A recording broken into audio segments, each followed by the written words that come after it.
I'd like to invite Jeff Petrie with Georgia Power to come forward and lead us in the pledge. If we'd all stand and face the flag.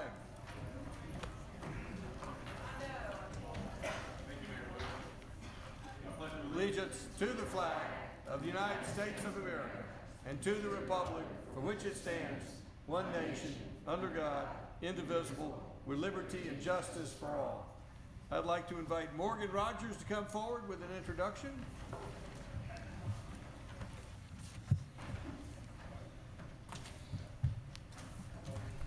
Thank you, Mr. Mayor, City Council. As you know, I usually like to tell a story before I just tell you what I'm here for tonight, so I'm going to give you a little story.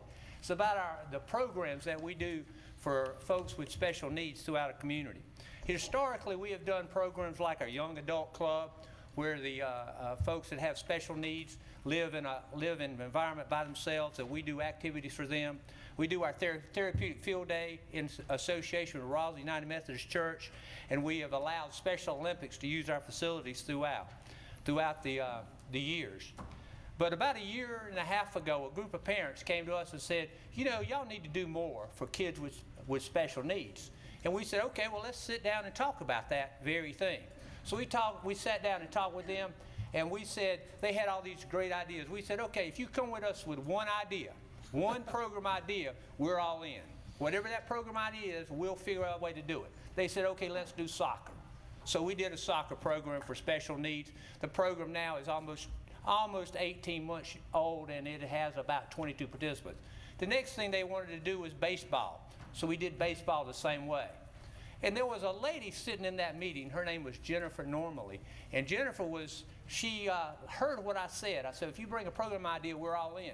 She came to my office one day and she said, Morgan, what we really need for my son is a summer camp where children that have special needs can come no matter what their special need is. And she said, and you said, if I brought you an idea, you're all in.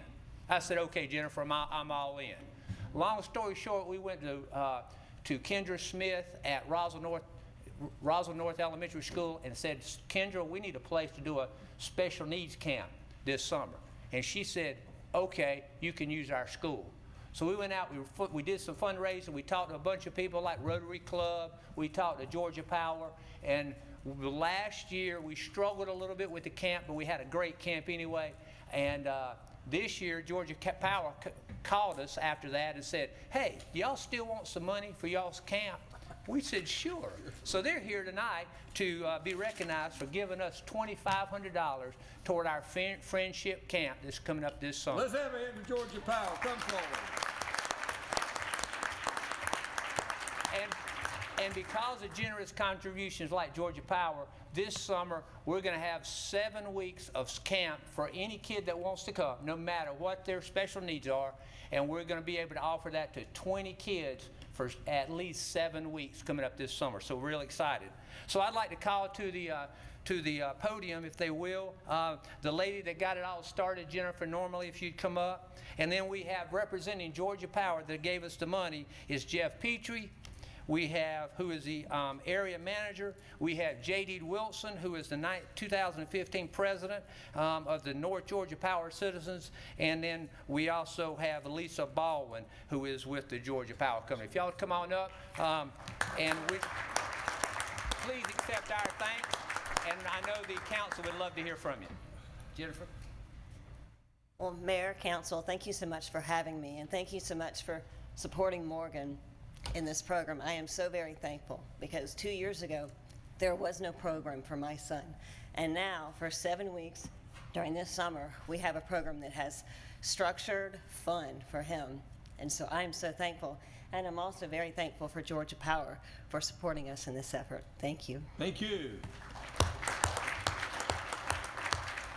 Mayor, Council, it's good to see you guys. I get to see you a lot. These guys back here are the ones who do all the work. Not only is it a $2,500 gift, but it's a gift out of sweat equity, volunteer stuff on weekends, raising money. A great cause. We're very, very happy to do it. So I really want to thank JD and Lisa. Thank you, JD and Lisa.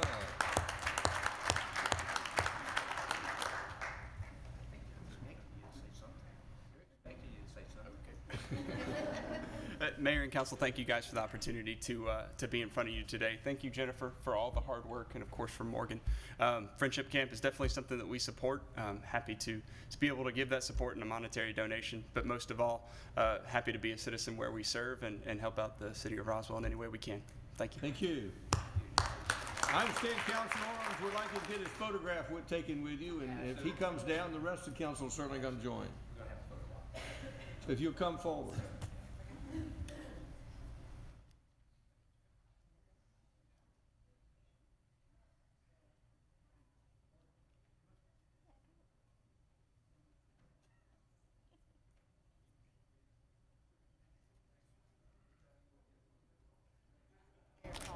Hey, Jeff, get your collar.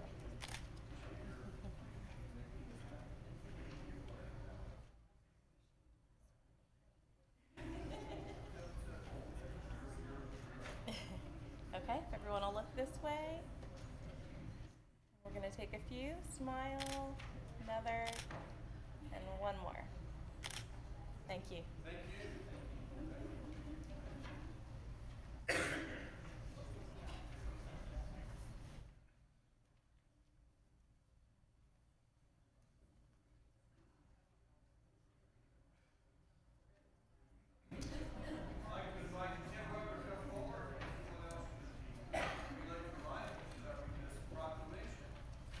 Sir. Relay for Life in Roswell, whereas Relay for Life is the next signature activity of the American Cancer Society celebrates cancer survivors and anyone who has ever been diagnosed with cancer and caregivers and remembers those lost to the disease. And whereas money raised during the American Cancer Society Relay for Life of Roswell helps the American Cancer Society save lives and create more birthdays by helping individuals stay well, get well, find cures, and fight back against the disease. And whereas Relay for Life for Roswell helps make possible programs such as Hope House, rides to and from treatment, Look Good, Feel Better sessions for women undergoing treatment, support networks, and cancer care specialists who are available 24/7. And whereas Roswell, Georgia is known as a caring community with a strong ethic of volunteerism, with Roswell residents participating in Relay for more than 10 years, raising in excess of $1.2 million. And whereas Relay for Life is celebrating 30 years of existence, raising funds and awareness in our community and communities across the world, now therefore, be it resolved that I, Jerry Wood, Mayor of the City of Roswell, do hereby proclaim and support the awareness program Hope Lives Here in Roswell, Georgia, and encourage all of our citizens to participate in the Relay for Life on April 18th, 2014 at Roswell High from 4:00 p.m. till midnight, and we're going to hear more about this. Yes, I'm going to introduce Holly York. She's our new American Cancer Society representative. We really appreciate the opportunity to work once again with the city of Roswell and the great community of businesses, including Georgia Power, who is a sponsor for Relay for Life. But we are most excited that hope does live in Roswell. We are so fortunate to raise over $1.5 million, and we are looking forward to a very successful relay on April 18th at Roswell High School, 4 to midnight. We want you to encourage everyone to sign up, join a team, and help save lives. Thank you. Thank you. One more hand for a Hope for Roswell, Georgia. Relay. And we'd also like to recognize all the past donors and sponsors that are from Roswell to stand up and be recognized for the Roswell Relay, and also to sign up again for this year. Let's have a hand for the sponsors.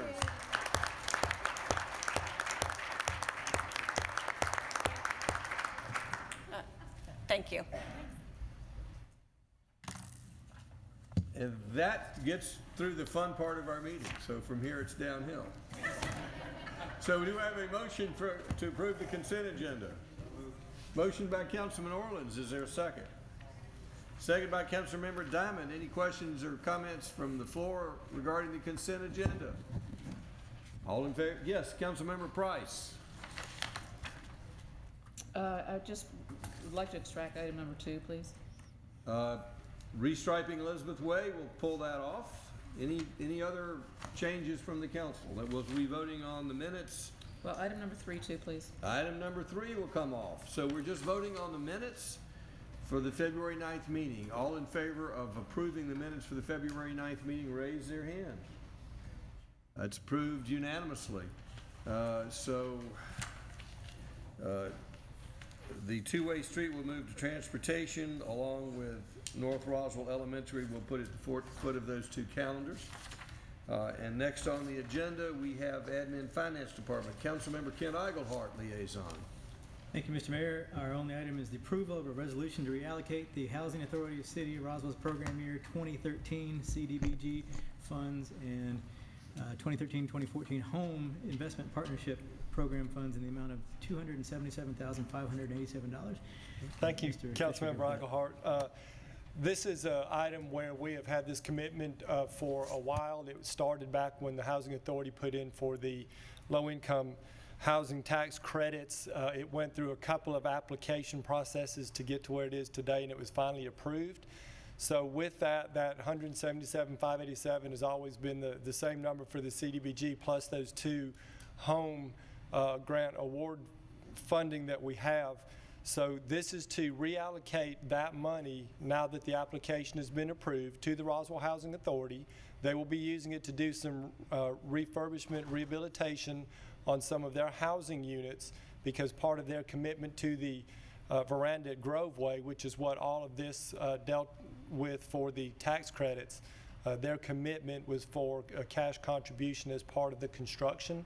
So our grant funding goes to the Housing Authority to do their refurbishment. Their commitment is to take that dollar amount and put it into the veranda at Groveway. It's gone through the public comment process. We need this approval so that we can change our actual plan that was sent in at the beginning when we got these grants so that we can turn this into HUD as the actual project identified for this funding. Folks who are not familiar with Roswell Housing Authority, tell them where that project is. The Roswell Housing Authority is down here kind of near Oak Street, yeah, just right over here, Oxbow and Oak Street, back in that area. There's going to be some new housing that's going to be built out there, multifamily housing, some market housing, some low-income housing, and this project is helps them with their tax credits to be able to get competitive financing for the project.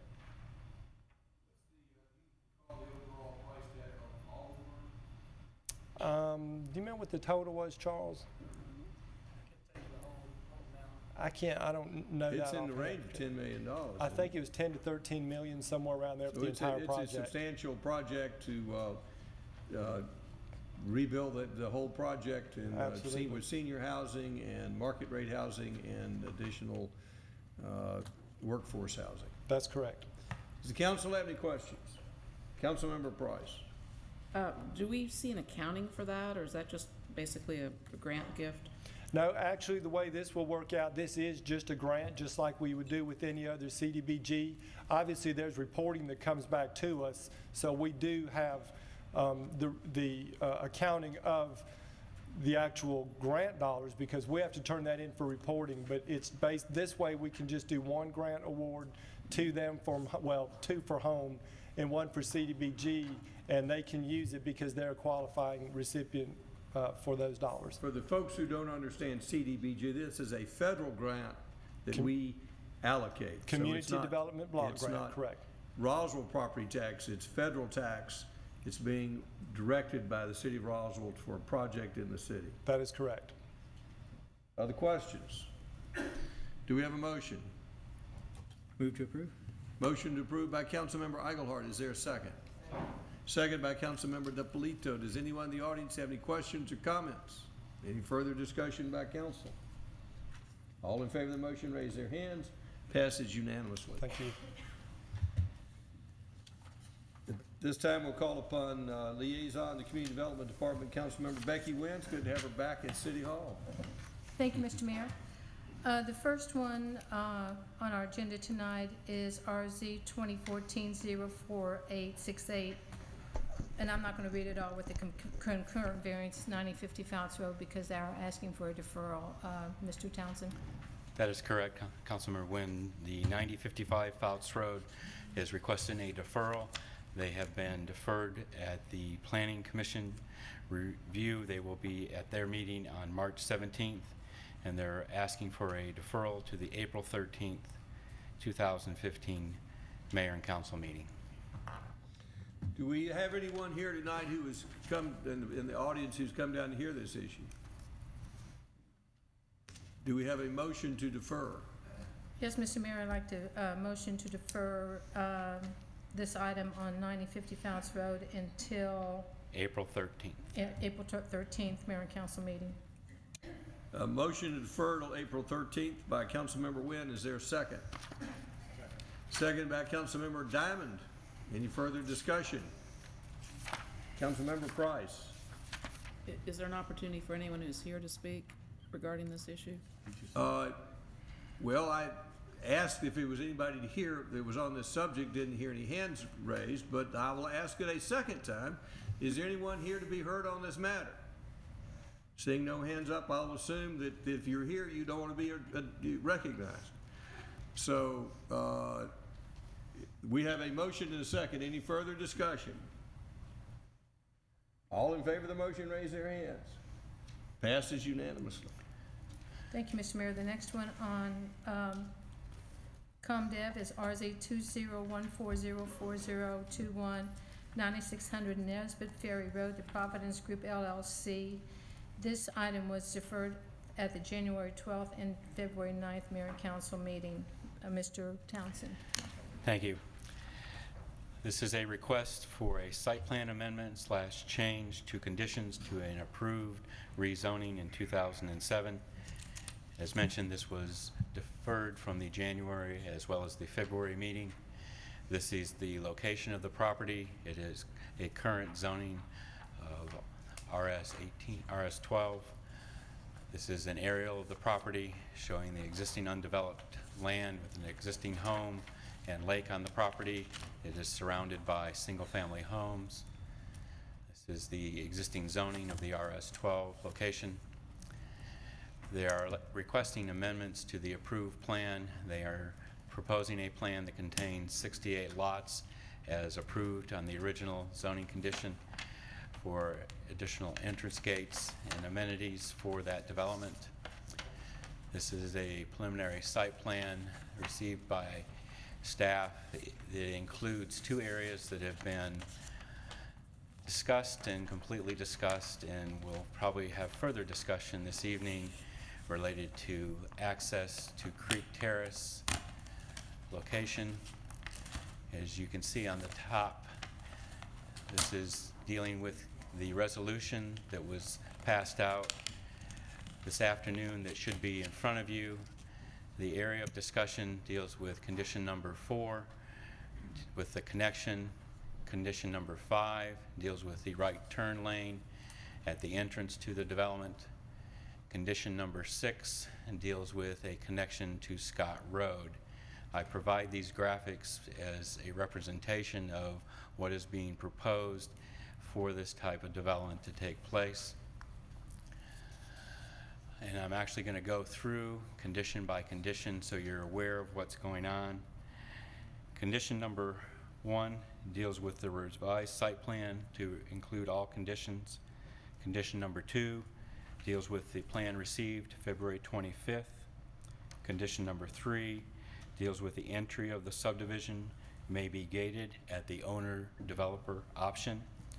Condition number 4 deals with a 12-foot asphalt drive with 8-inch base and 2-inch topping between the proposed road, which would be that road built in the subdivision, and Creekside Trace, as shown on the site plan February 25th, 2015.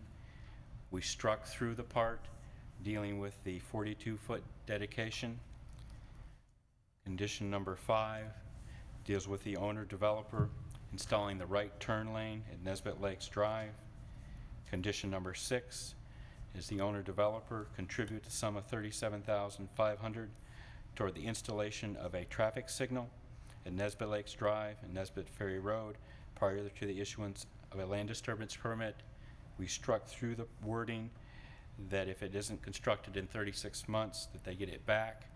But the real change to this condition relates to after issuance of a land disturbance permit, the owner or developer's contribution shall be applied to the construction of the cost of the traffic signal or the new Scott Road connection. So that is an or. The money is applied to either the signal at Nesbit Lakes or the construction of the Scott Road connection. Condition number 7 deals with vehicular access on lots 1 through 3 being controlled. Condition number 8 and 9 deal with the preliminary and final plat. Condition number 10 deals with the sediment control and erosion for the lake, that the association and they're allowed to get access to the existing lake to make sure what state it is in. Condition number 11, the owner developer shall conduct a water and state determination documentation for additional buffer requirements dealing with the land disturbance permit. Condition number 12 and 13 are struck through. Those are being removed. Condition number 14 deals with the owner developer providing a landscape screening plan that is provided as part of backup material. And condition number 15 relates to the owner developer's request for a 5-foot variance on the primary front setback from 35 feet to 30 feet measured from the edge of the 50-foot right-of-way. Those are the conditions included in the resolution this evening. If you have any questions. Does this council have any questions? Councilmember Eichelhardt. This may be a harder one to answer, but I know this has been negotiated over time with a number of folks, some of it changing even today. So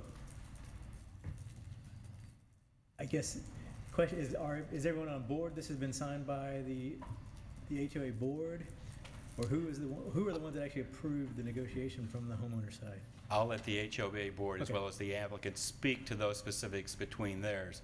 I think what you need to probably zero in on, these are conditions from the city that we feel are appropriate to develop this 68 lot subdivision. That's where we have landed as staff for these recommendations. Okay, thank you. Any other questions for staff?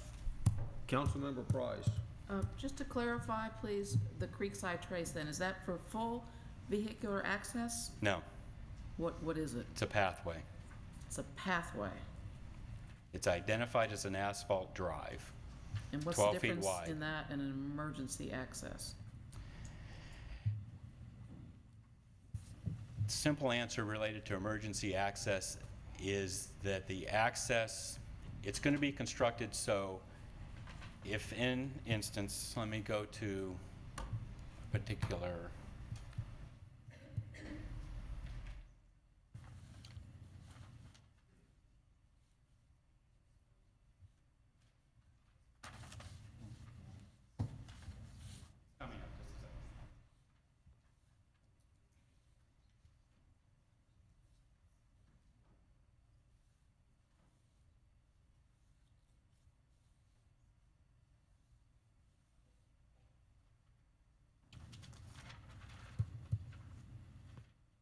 The aerial picture that I'm showing is the complete subdivision. This is the location of Creek Terrace in this location. This is the current entrance of Nesbit Lakes. This is the proposed Scott Road location. Councilmember Price, your question related to what is this access really going to end up? If there is a situation in which a fire truck needs to use this location to get from a particular spot because it's being blocked, it will be able to do that. As well as if there are homeowners that need to exit the subdivision and can't get to a current or the future connection of Scott Road, they'll be able to go an opposite route and still be able to exit the subdivision. So it would have bollards on it, or how would you keep, I mean, is it Yes, gonna have daily access or not? The way it is currently being discussed is, yes, it would be For the foreseeable future, unless there is an emergency need, it would be bollard and not used for cars. It would be used as a walking path, bicycles, things of that nature. Okay, so a vehicle cannot traverse over it, or could in some citizens' Could not unless there was an emergency in which the bollards were removed. And who would have the availability to do that? Emergency, fire and police. Okay. So then how does that change from being a straight emergency access? I mean, that line's stricken out, that's why I'm confused.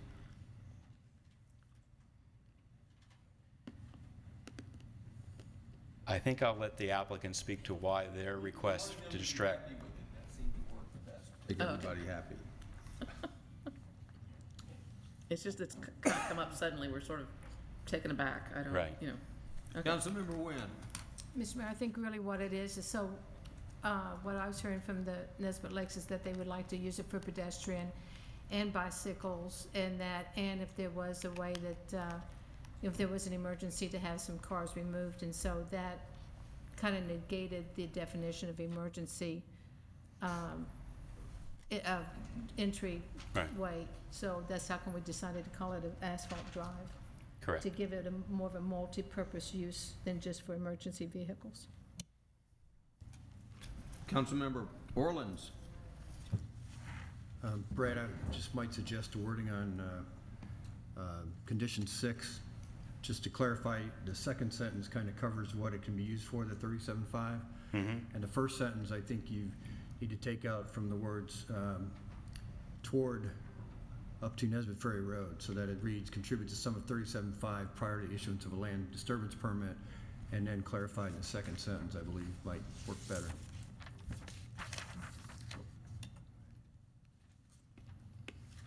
Councilmember Price. Can you explain a little further the access between, or the Scott Road connection, please?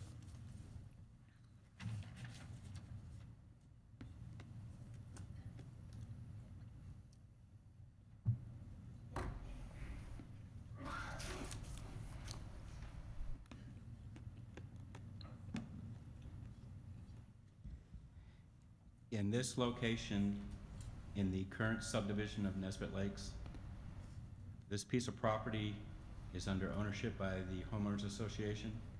That original plat in Fulton County, when this was developed, identified a 50-foot future right-of-way in this location and a 50-foot slope easement on either side of this piece of property for future right-of-way.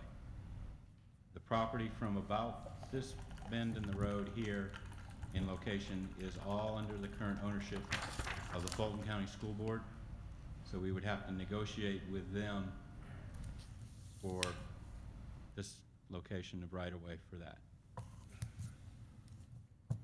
Okay, this is a new addition, I guess I'm a little confused. Was this on the way back original conditions, or? No. So it appears new as number, or where is it?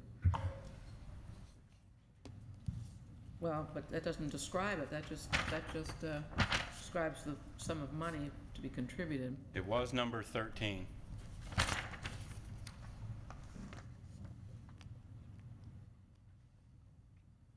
Was struck through and combined with the signal.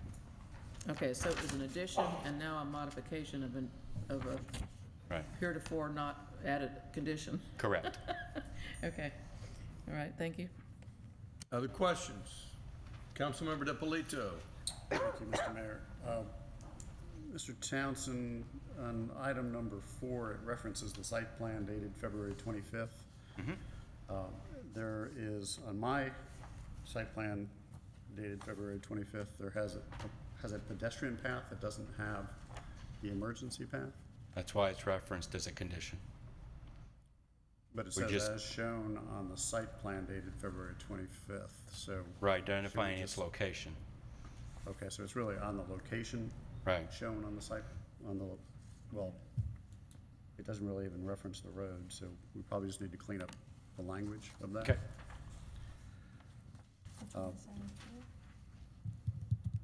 number 4, yeah, it references the proposed road as shown on the site plan, and the road is not shown on the site plan. The proposed road is shown. That's the road they're showing. So it's labeled as a pedestrian path, unless I have the wrong site plan. I understand the intent, I just want to make sure we have it right, so there's no confusion. The proposed road. Creekside Terrace. Proposed location of the path. Other questions? Councilmember Price. There were several variances that have been batted back and forth about lot width. Can you give us the current status of those and where exactly are those? The original variances were under condition number 12, which has been struck through and removed. And where's that on the map?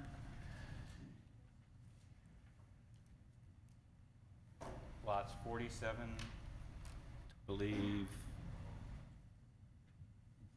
40, which is this string of lots right here.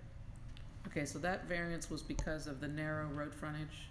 That variance was because at the time we thought there was going to be a 42-foot wide Road. Okay. And now that it is shrunk to 12, It's not necessary? it's not necessary. Okay. The additional variance is number 15. The applicant is requesting what is inaccurate on their drawings is this road right-of-way is identified from back of curb to back of curb, 28 feet wide. And they had measured the 35-foot setback from that back of curb. That's not how the Unified Development Code or the city identifies measuring front setback. So we identified in condition number 2, the last sentence, that the internal roads would be constructed to new 50-foot right-of-way requirements. And then the request of the applicant was to reduce the front setback from 35 to 30, which staff concurred with, since all of the Nesbitt Lakes subdivisions have 35-foot front setbacks. So this makes this consistent with the rest of the subdivision. So this is throughout? Correct. Thank you. So that way we have a consistency 30-foot in front setback throughout. Member Eichelhardt. I want to go back one more time to Mr. DiPolito's point, because in the written part, it says a 12-foot wide asphalt drive, and on the site plan, it says a 5-foot pedestrian path. So shouldn't those be the same? I think that was your point, right? It's going to be changed. I think there'll probably be amendment to the conditions related Okay. to that. We just never, I didn't hear that clarified. So, okay, thank you. Council, any other questions? This time we'll hear from the applicant.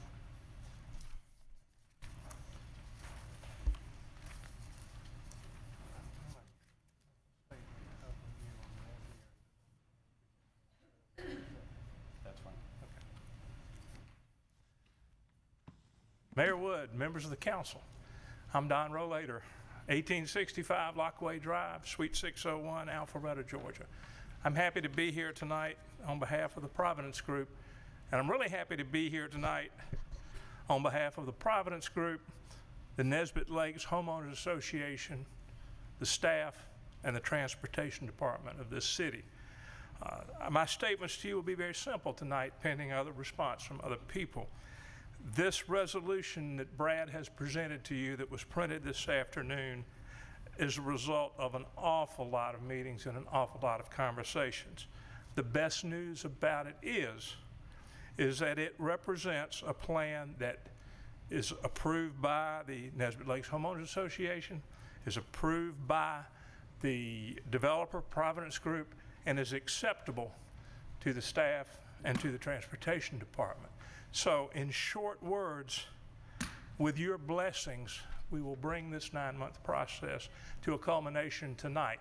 I have one last statement to make, and it's an item for the benefit of Mr. Townsend.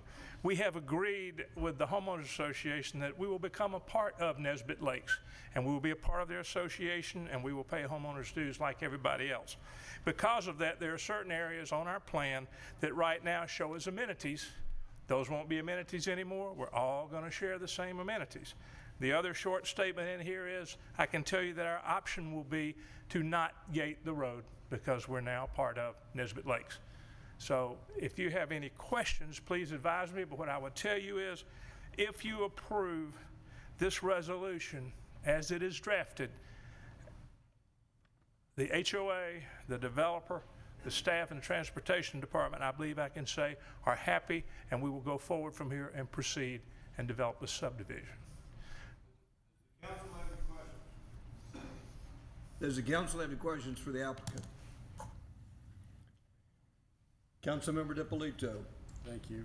Mr. Rollator, if the amenity area is not built, what will be in that location? Green grass? Huh? Yep. Green grass. Green, open space. It's right in the middle of the neighborhood. Probably have an area with some park benches, maybe a gazebo, but it'd be all open space. So it won't change the layout. Okay, and there's some parking there now, which, I don't know, is that guest parking, or was that really just there for the amenities? That would be out too. The whole thing would be open space. Okay, so the whole thing would be green? Yeah, no parking lot or no pool, no amenities. Okay, thank you. Councilmember Price. Now I got distracted. What was I going to ask? Oh, yes. The pending lawsuit regarding the other entrance, is that moot, or will that be dropped, or is that still? That will be resolved by this approval tonight. Okay. In due time. It takes a little time with the court process, but it is over if this is approved. Great, thank you. Any other questions from council? This light, thank you, Mr. Rollator. You'll have an opportunity for rebuttal if necessary. Thank you, Mayor. Do we have a representative of the Nesbit Lake Homeowners Association here? If you'd come forward, please, and let us know what y'all have agreed to. Assuming it's the same thing that Mr. Rollator said. You know, it actually is, Mayor. John Jameson, President of Nesbit Lakes Homeowners Association, 515 Water Shadow Lane, Alpharetta Post Office, Roswell City. What Mr. Rollator described is exactly what we've agreed to. We have a signed document in place by all involved parties, and we too urge you to vote for the resolution as it is. Any questions? Does the council have any questions for Nesbit Lake HOA? Thank you, sir. Thank you. This time we'll open up for general comments from the public. If you'd like to be heard, come forward and give us your name and address, please. You've got 5 minutes each. Michael Cook. I'm resident in Studderford. I would like the 5 minutes waived. I was ready in the meeting in January that was adjourned. I was ready in February. That meeting was adjourned. And in the January meeting, before you adjourned, you actually gave leeway to Nesbit to waive the 5 minutes. I will be the only one speaking. Therefore, I would appreciate that. Let's see where you are at the end of 5 minutes, then I'll reserve my position. Well, I think that's grossly unfair, sir, to be quite honest with you. That's council rule, but Okay, if I fine. believe that there's more to hear, then I will waive, I will act at that time. Okay, to start with, following on from what has been said, I'm shocked that it's been asked for you to okay the development without even hearing from anybody from Studderford and Woodfall. We're the only part of this development that butts up to the new development. Nesbit Lakes actually has a buffer because it's covered, it has creeks. So none of their property actually butts up to any property like we have in Studderford and Woodfall. Also, we have been ignored right from the beginning. We have never been asked to attend any meetings with Providence. The only meeting I had was 4 days ago, was with a representative from Providence. 4 days ago. I mentioned certain things at the zonal meeting, and I was told, let me have your phone number, we'll walk the site. There are grave concerns we have as regards the size of these properties within 100 feet and less of our properties. They are twice the size. The maximum size on our property is 2,800. Their property is 4,500. I found out 4 days ago that they don't even have a basement. It's on a slab, it's on a pad. So you've got 4,500 on one side, maximum of 2,800 on the other. Actually, some of them are only 1,800. And all I'm hearing is, when it's mentioned, the houses are similar. If you look at the definition of Webster, which I have, one definition says, similar in shape, but not in size or position. Okay, it's got 4 walls, roofs, that's shape. When it comes to similar in size or position, it's like comparing a grapefruit to a watermelon. There is no straight comparison. We also have a problem with blasting. We have found out that there could possibly be blasting 100 feet from our property. Would you want to buy a house knowing that there'd been dynamiting 100 feet from a property that you wanted to purchase? That brings into account of devaluation of our property. I was told that by building an $800,000 home would actually increase my property value. I might talk funny, but I don't think I'm stupid. How can an $800,000 house built 100 feet from my property and other people's property increase our property value or not be detrimental? There is another point. Having lived for 30 years in the same house, I have knowledge regarding flooding on that site. I have photographs here which I want to show, and I want them put on public record. There are certain areas of that site that are going to be infilled to a depth of 20 feet that flood. You have springs.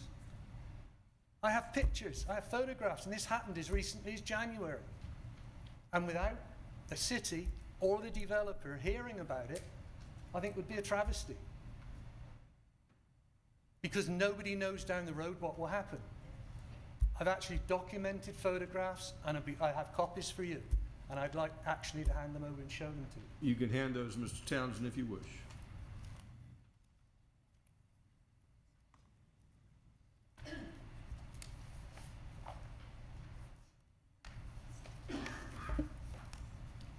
And I would appreciate, sir, as I'm the only one from Studford speaking, if you would waive the 5 minutes. You may continue, but I appreciate reserve the right to cut you off at any time. Thank you. I really appreciate that. Thank you.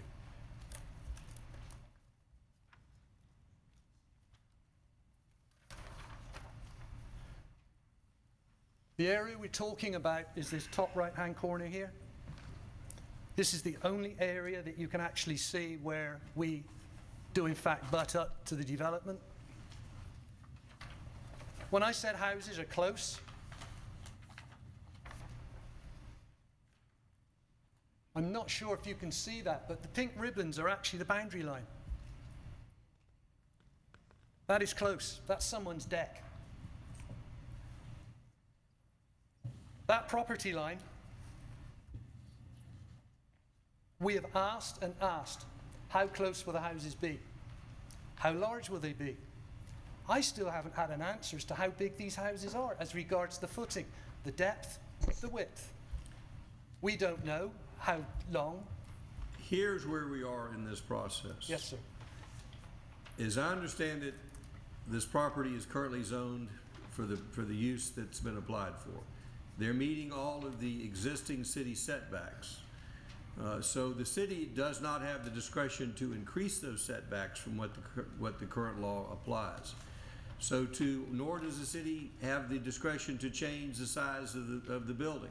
So all the points that you have raised would be appropriate in a zoning hearing, but in a plat approval, which is where we are, as long as they meet the code and on the setback size of the building, size of the lot, they meet the code. When it comes to the stormwater, they're going to have to meet the engineering when they come forward with the plans. So I'm willing for you to proceed, but all the points that you have raised would be appropriate in a rezoning hearing, but not in a plat approval, because they are entitled by law to what they've applied for. I appreciate that. It was mentioned by me in a short if you like, offering at the zoning meeting, but as I said, nothing came of it.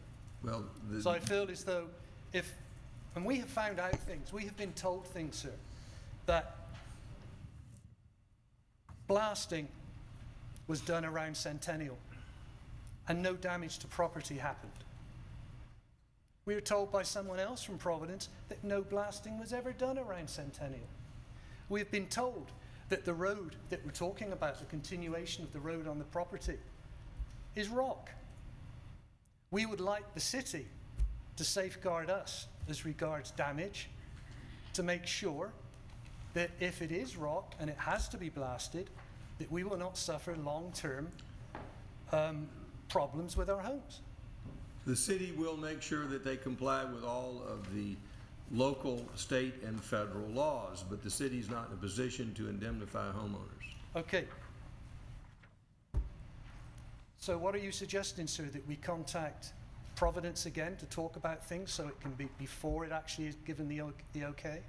I'm not in a position to give you advice on what you should do, but the points that you have raised are not a legal foundation to deny this plat approval. So we don't, again, they would be appropriate in a zoning hearing. The zoning, I'm not sure when this property was rezoned, but it's been 7 or 8 years ago, and it's too late to raise those issues. So we're in a catch-22 then, that's what you're saying basically? I wouldn't call it a catch-22. It's once a decision has been made, the city's bound to stick to its decisions, and it cannot reverse its decisions after vested the property owner's rights vest in the property. Okay. Well, may I then, sir, what we would like to do is actually have a meeting with Providence and possibly somebody from the city as well to discuss. I would be glad to arrange for a meeting between you and the city. I'm not in a position to commit Providence to meetings. Well, I don't see why they would refuse, would you?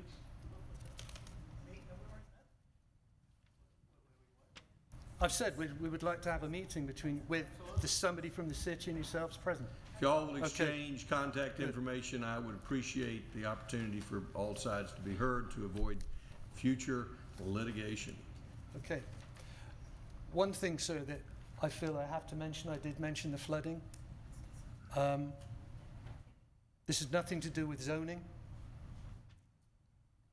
My conscience, knowing what I know about that site and living there for 30 years, I honestly couldn't let this opportunity go without putting everybody in the pictures to the problem that could be there.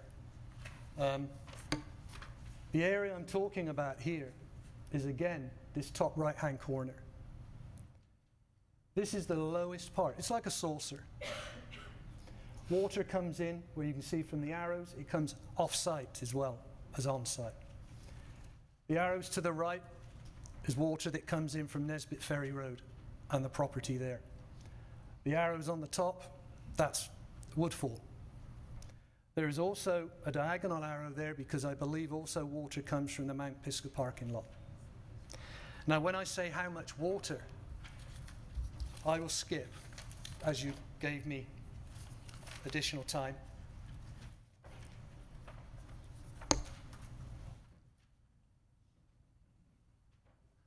I'm not sure if you can see that, but I believe you do have copies. That is water that is coming from that saucer area, that basin. This was taken in January. We had rain for 5 hours during the night. This is what happens. That is not shallow water. That water is between 5 and 6 feet deep. Over the 30 years, I have seen that overflow to a depth of 12 inches for a further 20, 30 feet across. A lot of that water, as I said, comes from off-site. The problem I have is that knowing the property, I received this today. This is an infill map provided by Providence. We're talking about the yellow area here, basically. That is infill. Some of that ground will be raised 20 feet. Where's the off-site water going to go? I don't see anything that side of that fill to stop the water going under those properties, under the road, and under the properties on the other side of the road. There is a stormwater catchment area here, but that's after the water's found its way there. When it comes to stormwater the management and the engineering, we don't review the plans for that at this stage. It then has to go to engineering to review for stormwater. If it does not meet engineering standards, they'll have to change the plan. So those will be reviewed, but I do appreciate your pointing out potential issues with flooding on this property. But that will go to the engineers. They're much better at making stormwater decisions than politicians. What is the timeline on that, sir? Is that done before Mr. it's Townsend, approved? when will it go to the engineers when they apply for the land disturbance permit? Land disturbance permit is when that's reviewed. They'll have to come forward with their Preliminary plat. the plat, the engineering, the stormwater detention, retention ponds. The engineers will take a look at it, and they're the qualified folks to do it, not this council. And any idea when that's likely to be? I think this property owner wants to move as quickly as possible, so I expect it will be soon. Well, I hope in the meantime, and it's maybe a bad thing, but I hope we do get torrential rain, and you can actually see the springs that come up in that area that are going to be covered. I'm a So kayaker people will and I love believe the rain. what I've got and what I'm saying. Because it's zoning, nobody followed it up. And in all clear conscience, I could not let it go. We appreciate you bringing it to our attention. So I look forward to the meeting with somebody from the city and Providence. You'll need to get hold of Mr. Townsend. I'm sure he'd be glad to meet with you. Who else would like to speak? Yes, come forward, please, if you'll give us your name and address.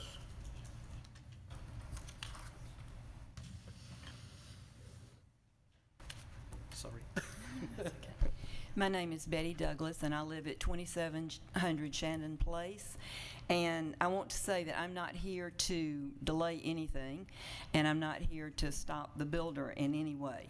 But I do have a request of the council. There are a group of us right at the front of the Nesbitt Lake subdivision, and I'm speaking as a Roswell citizen. Okay, and we have a group of us, a small group of us at the front of the subdivision, that the street going into this new subdivision is going to be right across the street from us. Talking about the new proposed street? Yes. Okay. And we have continuously asked that a part of the process of working with the builder be to ask that his street going into his area be before you get to the first house in our subdivision. The first house in our subdivision will be on the left side of Nesbitt Lakes Drive, and we're asking that he'll be going in on the right side, because you're talking about easily 68 cars coming out of there every day, and you're really talking about 136, because most people have 2, if not 3. And we've got the noise and the lights coming right into our houses, and there's about 200 feet from the end, what appears to be the end of the lot. I don't have anything definite, but I just would like for you to consider it, and that if you could add this to what's been agreed upon, that I would respectfully ask that you consider it and help us out as citizens in this area. Thank you. Thank you. Who else would like to speak? Yes, sir, come forward. Good evening. Hate to be that guy this evening, but Tim Geiken, 9315 Nesbitt Lakes Drive.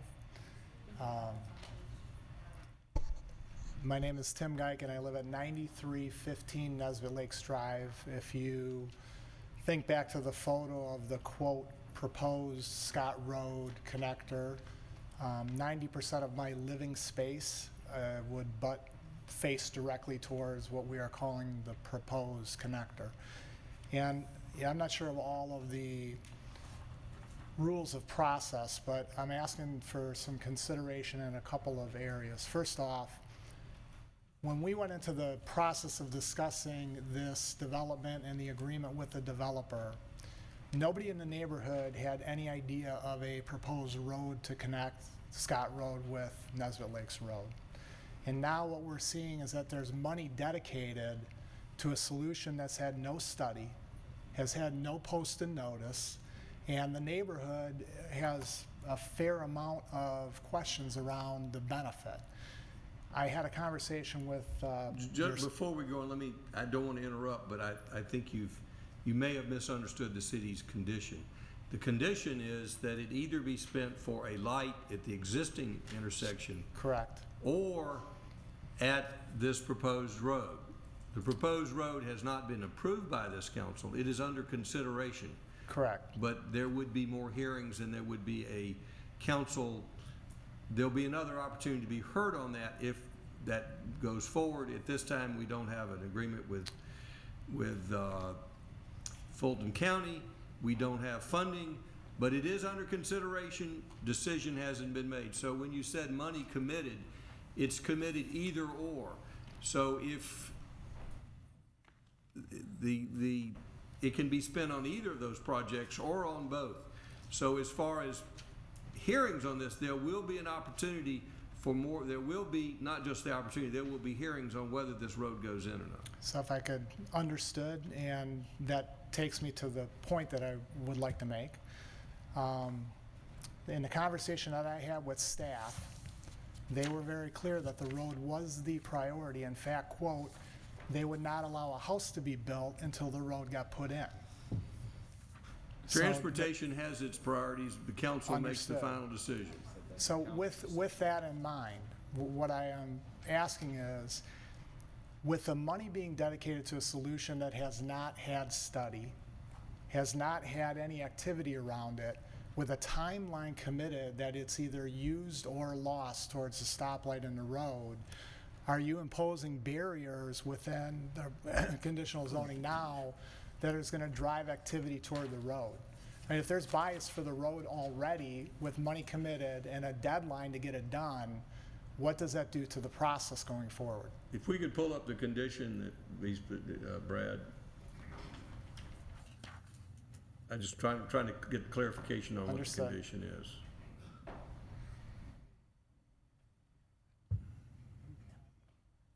Technical difficulties. All right. It's $37,500 toward the cost of installation of a traffic light. All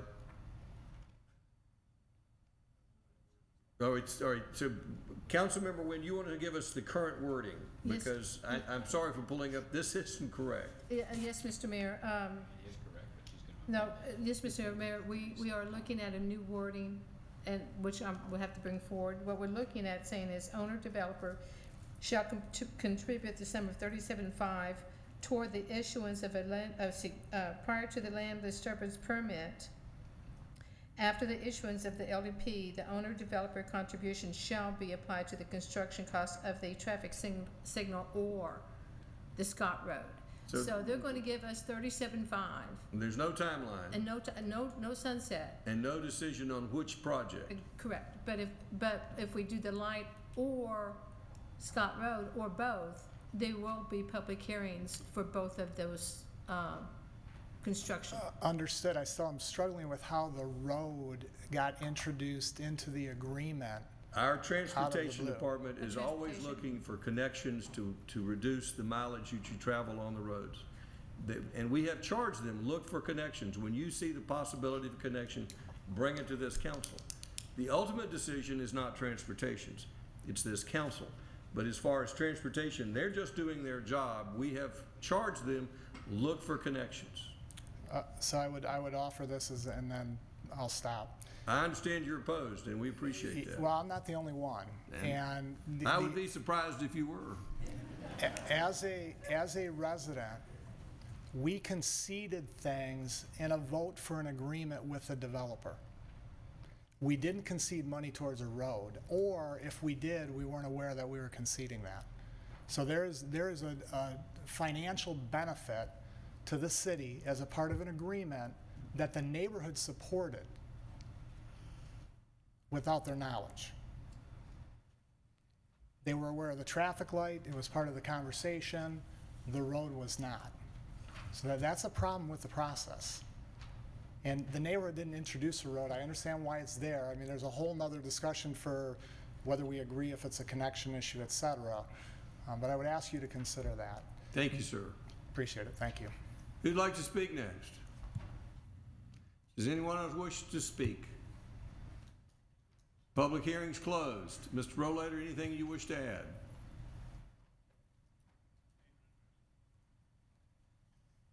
Mayor and Council, my name is Mike Smith. I'm with the Providence Group of Georgia, 11340 Lakefield Drive, Johns Creek, Georgia. I just wanted to respond.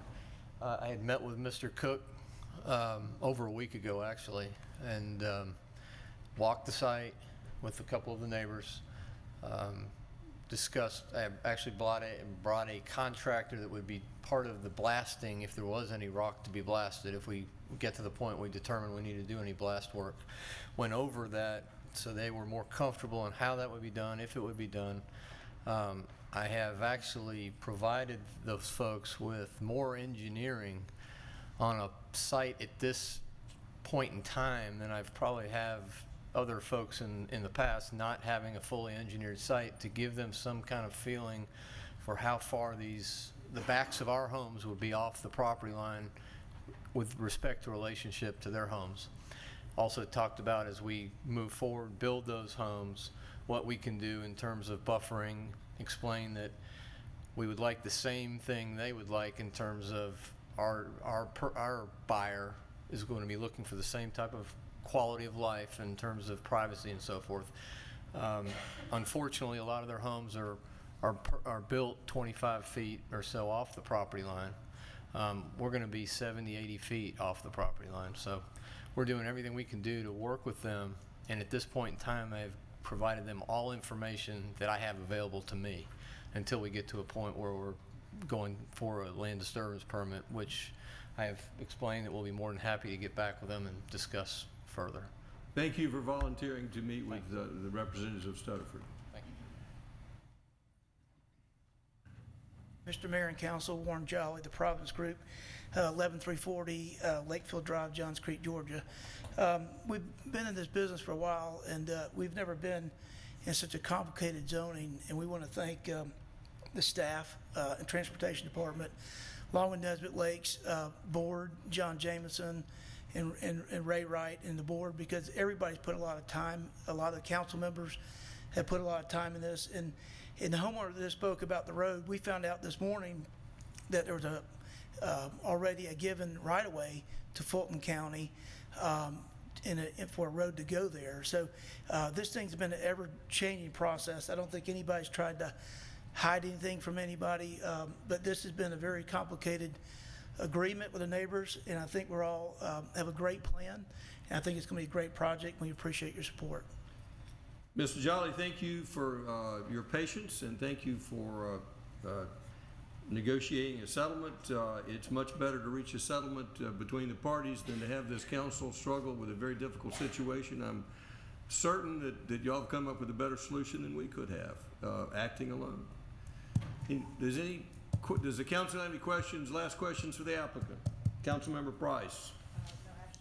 Actually, have staff, please. Is that okay? Sir. Thank you. Just regarding the rear setback on lots, I guess we'll say 52 through 62, the rear setback is simply that they're within the same zoning categories, are they not? Or is it a PRD to PRD, or what exactly are the setbacks that we're talking about there?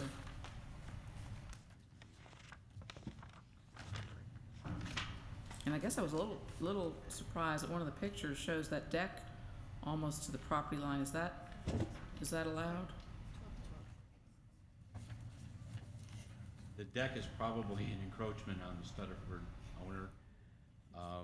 The RS-12 is the existing zoning on the Nesbitt Lakes. Stutterford is also RS-12, so they have the same rear buffer building setbacks from each other. And is that undisturbed, or they can clear cut it and then plant? There's no buffers or natural buffers between the two. No natural existing. buffers. Right.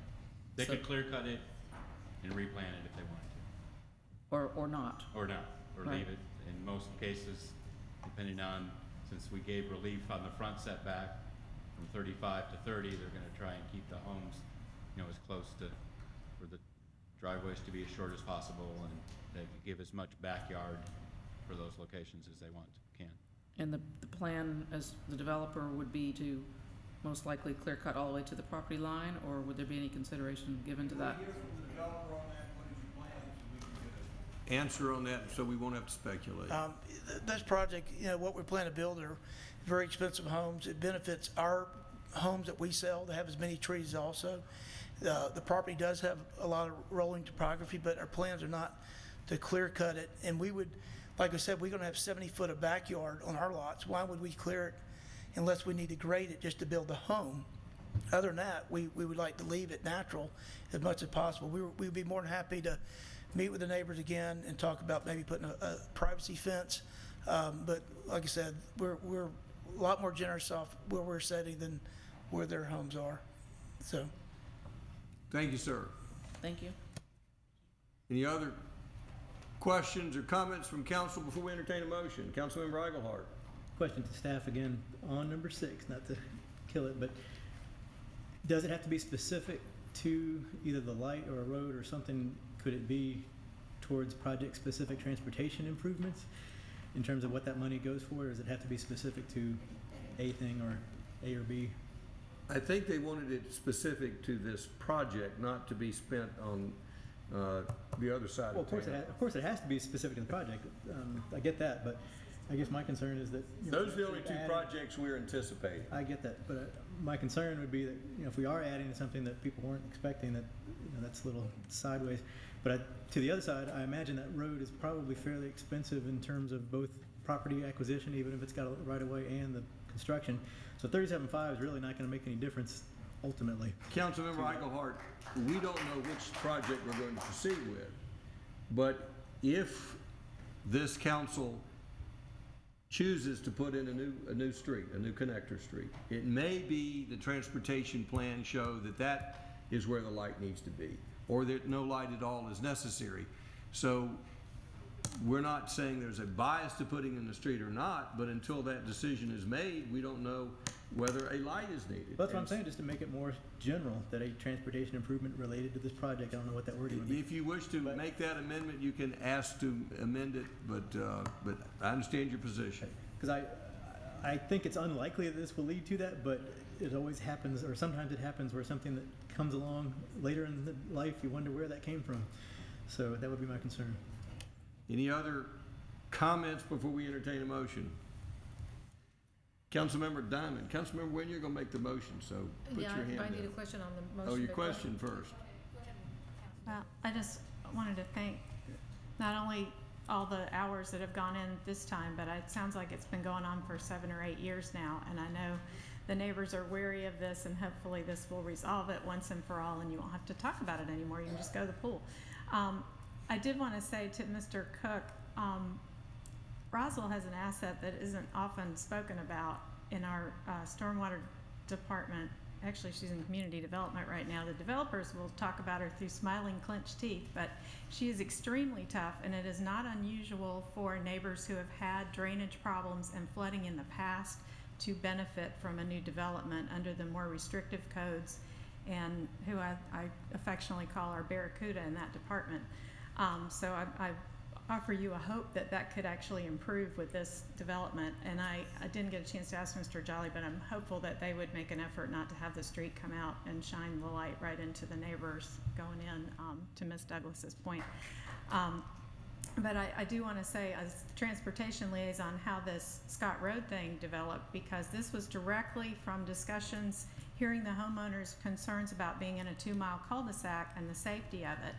And in looking at that, you know, that was the primary concern at that point in time that we heard the most. So this option was not something we went looking for. This was something the neighbors have said, we either need a light, we need some relief, we don't want to be unsafe.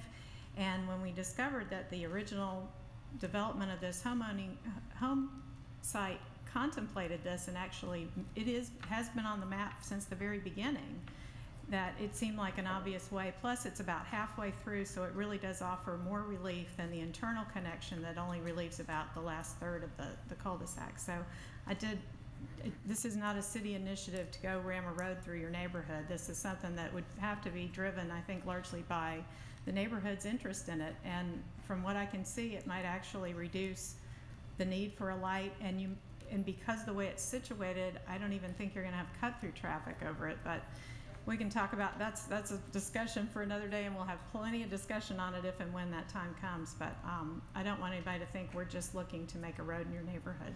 We're hopefully responding to your requests. So thank you again for all you've done, and it just makes life a whole lot different in here. Thank you. Councilmember Wynn. Mr. Townsend, since this is going to be phase 2 of Nesbit Lakes, and Mr. Jolly has already said that their amenity package will now be an open space, do we have to make that a condition of? Because when I make this condition, it's going to be to the revised site plan. And the site plan does show that amenities package on there, so do we need to add another condition? I would probably amend condition number 2, which talks about the substantial accordance with the site plan dated received September 25th, February 25th, 2000, Community Development Department, identifying the current recreational amenities as open space. Okay, I just want to make sure before I make the motion. So I'm ready to make a motion, Mr. Mayor, if you're ready for me to do it. I am ready. Okay, my motion is to approve with the following revisions to the conditions, and they're mostly grammatical, making them a little bit more specific. So as to number 2, after City of Roswell Community Development, that the amenities package shown on the site plan will now be replaced by open space. Number 4 will say after Asphalt Drive, it will say Asphalt Drive currently, wait, I'm sorry, take that back, sorry. It would be the one that, let's see, between the proposed road and Creekside Trace as currently shown as a pedestrian path on the site plan will now be the 8-inch, will now be the 12-foot drive. On number 6, owner developer shall, prior to the LDP, contribute the sum of $37,500 toward the cost of installation of a traffic light at Nesbit Lakes Drive and Nesbit Lakes Ferry Road, or to be applied to the construction of the new Scott Road connection. And we are already striking out number 12 and number 13. So what I'm doing, Mr. Jolly and Mr. Rollator, is just kind of clarifying the language, if y'all are okay with that. So that's my motion. Mr. Rollator, do you understand the motion? Yes, we do. Did that help clarify things? We understand Ms. Wynn's clarifications. Any objection to those changes? No, sir. No Thank you, objection. sir. Is there a second? Second. Second by Councilmember Orleans, motion by Councilmember Wynn. Any further discussion? Councilmember DePolito. Thank you. I want to reiterate several of the comments up here by my colleagues that this has been a lot of work, and we really appreciate everybody putting in that effort. I'm sure the folks on the HOA board didn't realize that this was going to be a full-time job when they signed on. But thank you in particular for those on the board who spent so many hours getting all this done. And thank you to the developer. It's always great when we have a developer that's willing to work with the community and the community that's willing to work with the developer, because at the end of the day, we come up with a much better project. So thank you all, everybody in this room, for participating. It's been a huge help, and I think you're going to be pleased with the product. And I did want to address the road out to Scott Road. That did come up as part of the process. And there's no hidden agenda here. Nobody's looking to force a road on anybody in the neighborhood, but it was an idea that was presented. Personally, I think it has a lot of merit and should be explored, but certainly it'll depend on what the neighborhood wants. And if that's something you all don't want, it's not something we're going to force on you. And it really is going to take a lot of work. It's going to require approval of the Fulton County School Board. We're going to have to find funding for it, so there's a lot of steps that have to go into that. But it needs to be something that's helpful to the community, and something that you all want. So there will be plenty of discussion about that. So just be aware that those discussions will be there and that your voices will be heard. Thank you. Councilmember Wynn. Mr. Mayor, thank you. Again, I want to thank everyone for getting together and getting this done. I was absent for 4 months. I had a long illness, so, and I want to thank Council Members Diamond and Depolito for stepping in my liaison place, especially on this Nesbitt Lakes, and taking this and helping me with it. If it wasn't for them, we probably wouldn't be this far. So I do want to say thank you very much to Council Members Depolito and Diamond for stepping in and helping me out when I couldn't do it. So thank you very much for that. Any further discussion? Councilmember Price. So is there going to be a signal at Nesbitt Lakes Drive and Nesbitt Ferry Road? That is for a later discussion. There is no decision been made by this council to construct such a road. Okay, so then if the owner-developer contributes $375 and neither of those things occurs, then what happens? He gets his money back. Well, it doesn't say that. Oh, it doesn't say that? Well, it doesn't say that, but that would be my position. Well, it seems like there should be And no more questions from the audience. should be a sunset or something on this, because if If neither you'd of like those to, if you would like to make an amendment, you may. I don't know, maybe say that if neither of those occurs and within 3 years, that they get a refund. Is that a motion? Yes. There's a motion that the money be refunded if neither condition occurs within 3 years. Is there a second? Motion fails for lack of a second. Any further discussion? All in favor of the motion, raise their hands. That is Orleans. Oh, that's unanimous. That's passed. We're going to take a 5-minute break. Thank you for coming.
Councilmember Wynn, if you'll call on item number 6.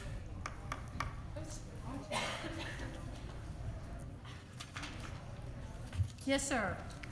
Item 6, Mr. Townsend will be presenting approval of a text amendment to the UDC for the outdoor amenity space. This is first reading, and I was going to have Mr. Davidson read it, the first reading, but when he gets back, he can do it. So if you want to present first, Mr. Townsend, then we'll have him read it.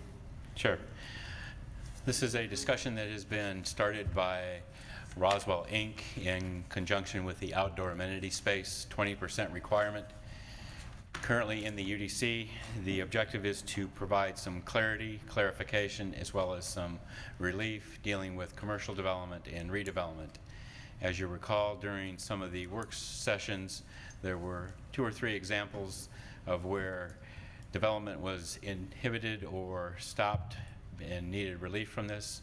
The actual Legacy Daycare Center went to BZA and got an approval for relief for that location.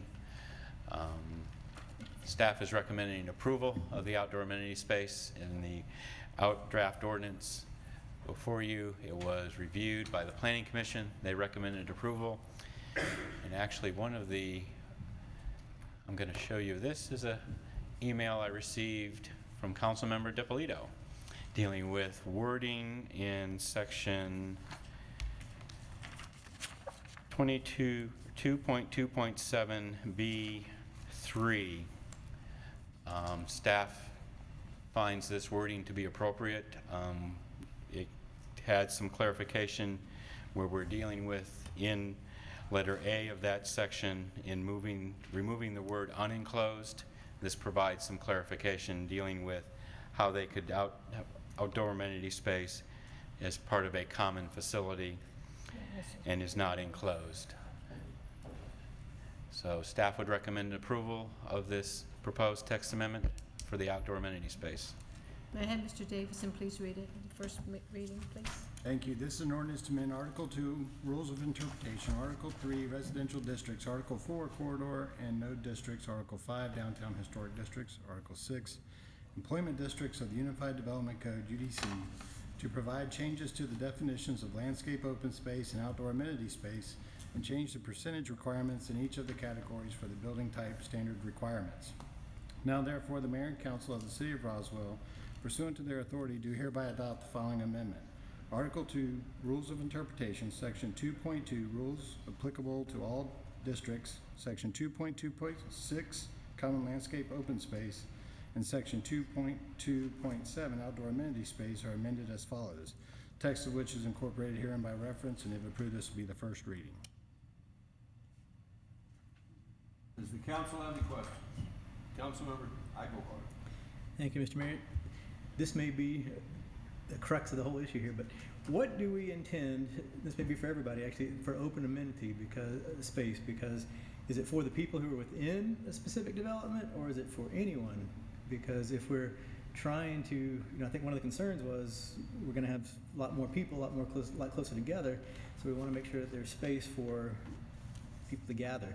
But do we actually accomplish that if, it's on a roof or, some other way that's not accessible to the general public? So I guess is that kind of the issue that we've never ever decided what is the purpose of open amenity space? I don't know that the council has provided a clear direction as a policy dealing with that, correct? Because I think, that's one of my concerns is that, and in fact, when we talked about that previous project that was on Woodstock, we were talking about rooftop things, and technically, as it stands, it's not actually even allowed. So it says on now existing number 2, all outdoor amenity space must be located at grade. So we really shouldn't even been considering roof, but this does add roof to be an option, right? So, I guess that's my ultimate concern, because one of our overall concerns was that we don't cover the entire piece of ground with either a building or parking, and this is one of the ways that we do that. And by saying you could put that on a roof or incorporate it other places, then I'm just concerned that we do make it more overall coverage. Did want to clarify on, I do understand, and I actually agree overall that there are elements that need to be changed to help deal with some issues. But I do want to clarify that in the overall plan, townhomes and apartments or stacked flats, whatever we want to call them, sometimes do have this application to them. So it's not just the commercial, it could be commercial zoning, but townhomes could be built within that and wipe out that 20% open amenity space based on this. Or put it elsewhere.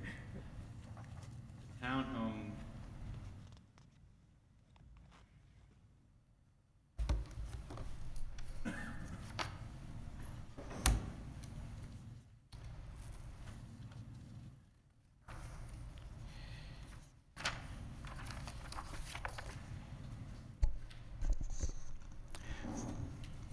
In the townhome designation in the RTH, RM2 and RM3, we did add that. It did not have that before. So that's now being a new requirement in those designations. And that's the same 20% in all of the other commercial designations.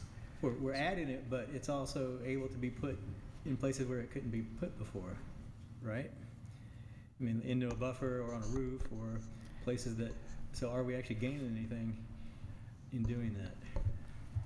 I believe we are, because we're clarifying that the common outdoor amenity space as well as the landscaping space for that type of development would be counted the way, if it's green, it counts. I mean, that's where I've drafted or tried to get at least this language to be. Okay. Do you think that there's, because going back to your examples, and I've consistently had issues with some of the examples. I don't think either one that it should apply to a couple of those examples, like Rue on Canton, or some other examples, but we've been able to work them out, like that daycare, that it made sense to get that through. I think the biggest problem we're likely to have is when it's smaller pieces of property, because if you have less room to work with. So do you think there's any advantage to, my overall concern is that we're just doing this across the board. Is there any advantage to having a acreage limitation, and can we do that? It's where it's an acre or 2 acres or whatever that number might be, that it applies up to 2 acres to allow these changes, but over that it does not. So it's specific to acreage.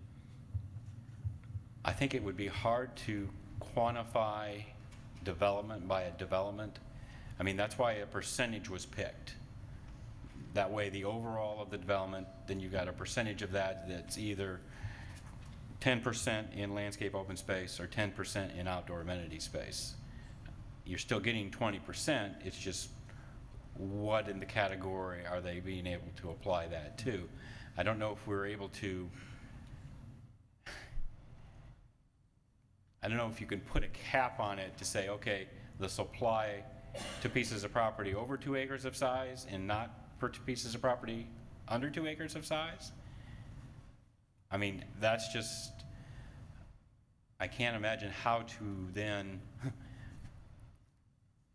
I guess I'll talk to legal in indicating this, okay, I've got 1.5 acres, this applies here, but I've got 2.2 acres and now I have a totally different standard and that applies. Well, we did that on used car, that we set a acreage limit. That was the use. I mean, this is now, am I redeveloping and how am I going to try and redevelop something? Okay.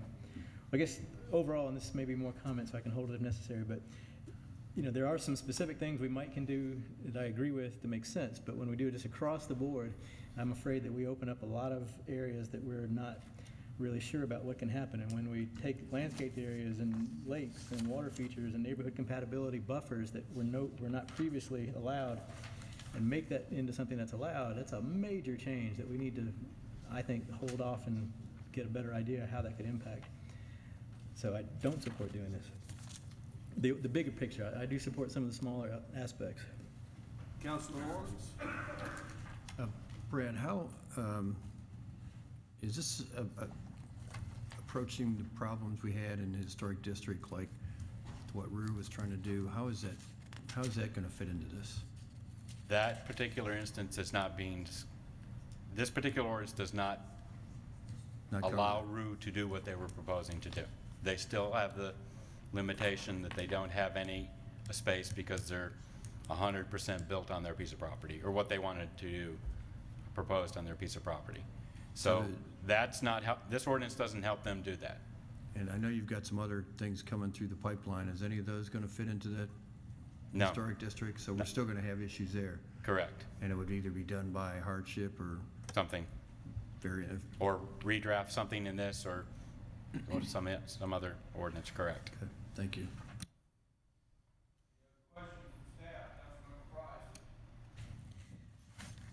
I'm sort of having a hard time just with these definitions, because there seems to be a whole lot of overlap, and I know we've got, 10 and 10, and 10 and 5, and 20 and 0, but to me, they're not distinct very much. I mean, it just seems like our definition of open space and open space landscape, I know that's the old terminology, but I guess the landscape, open space and the amenity space, it just seems like you could almost be one or the other. It's like man-made structures in one and gazebos in the other, and it's like, aren't those the same?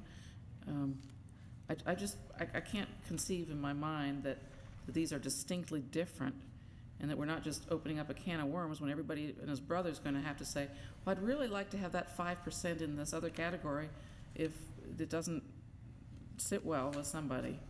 And then what happens? They have to go through a process to get, a variance, or why are we being so restrictive? I feel like this is really overkill.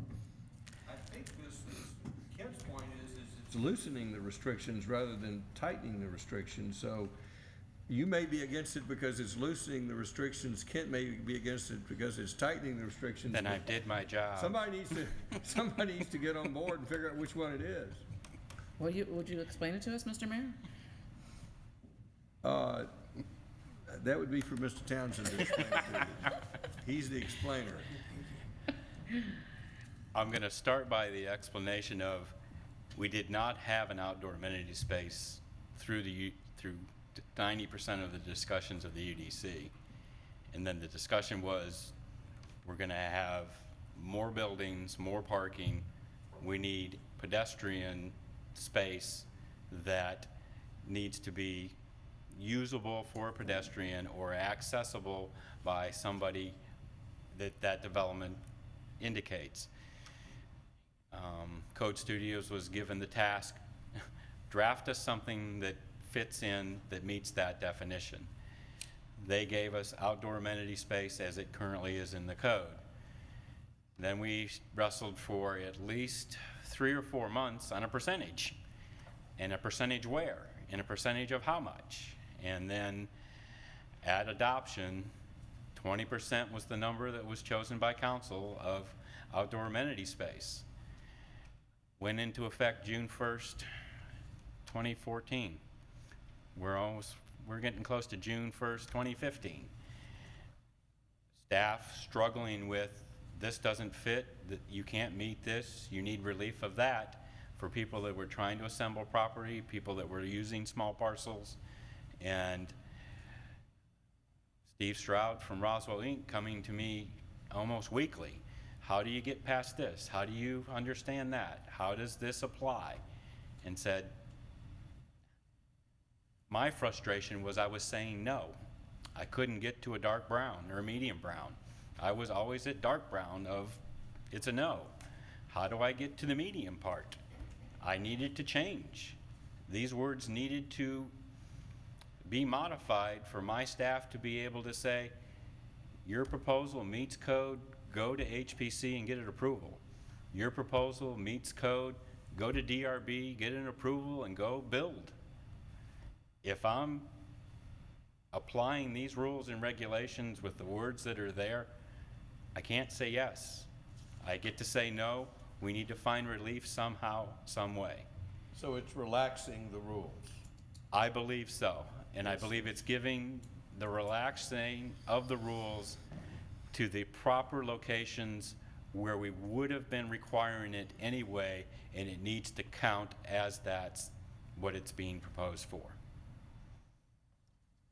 Councilmember Price. Well, for instance, on packet page 446 and 447, where we've got the charts.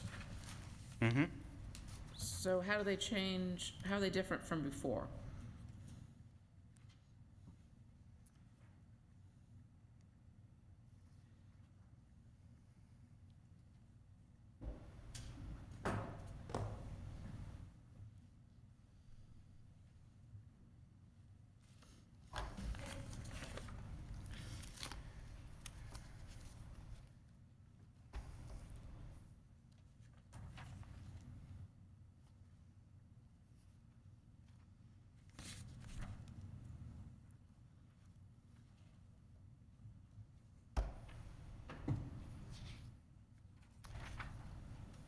On page 446, which is the building type for the downtown districts, I'm going to start with the first change, which is the townhouse.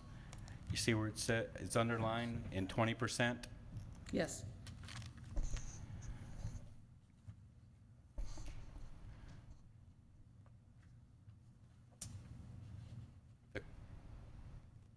The current townhouse development doesn't have a requirement for 20%. So that's being more restrictive. It's requiring it for that development.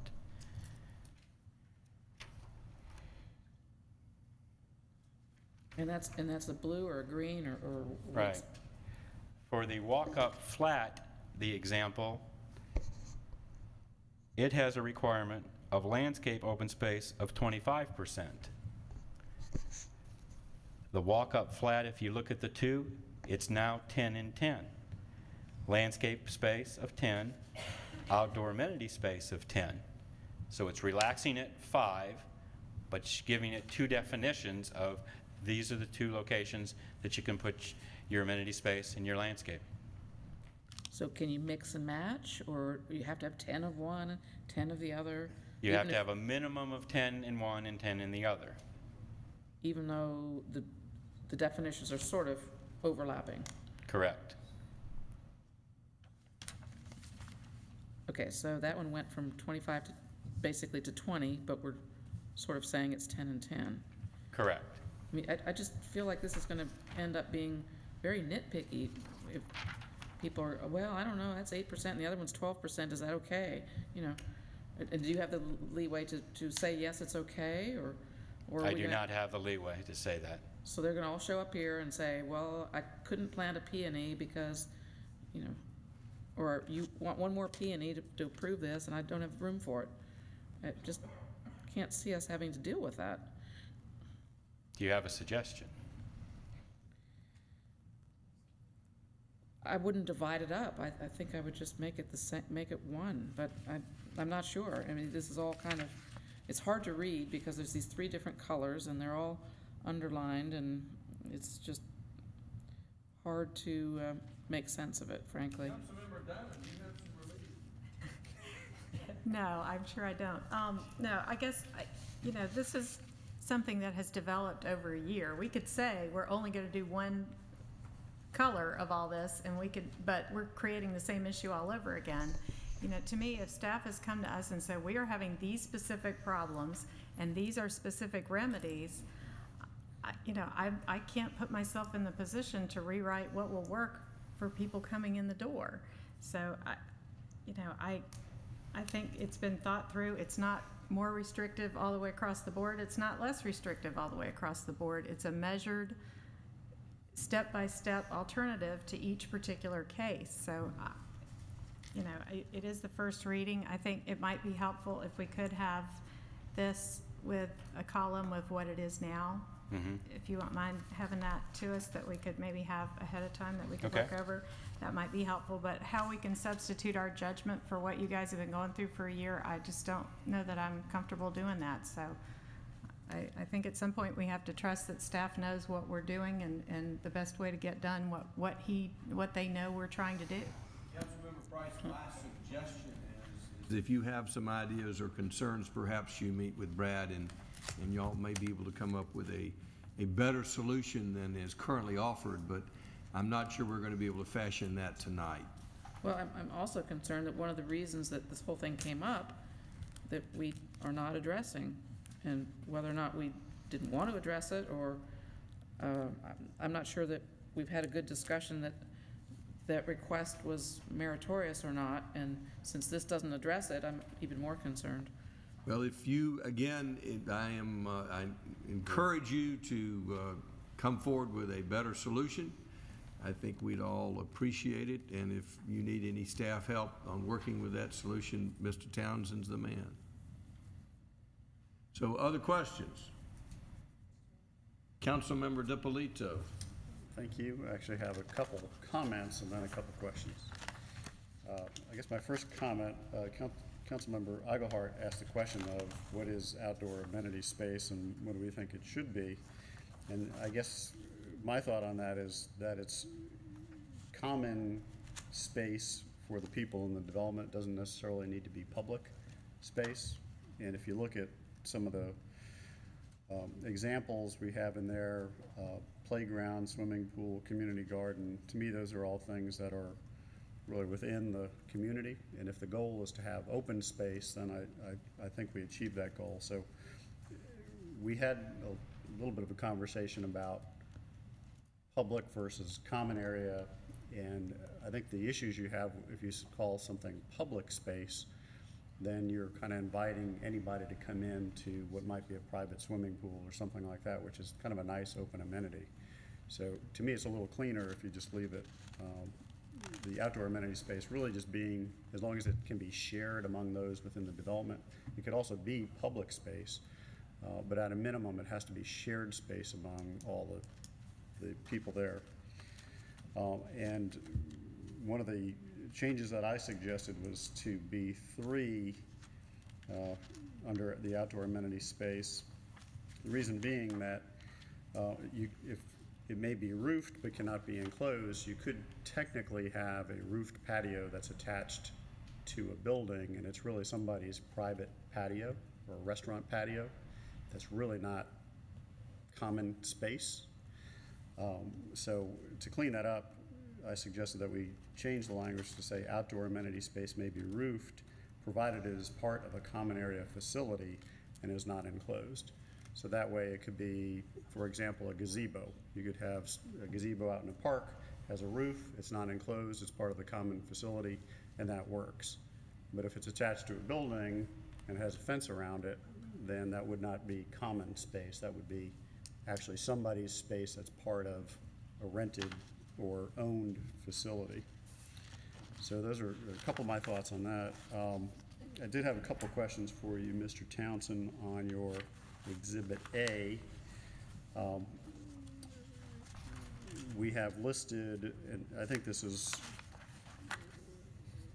something that occurred from previous definitions, but we have both common open space and landscape open space, but in reality, we no longer have common open space, right? It's just landscape open space.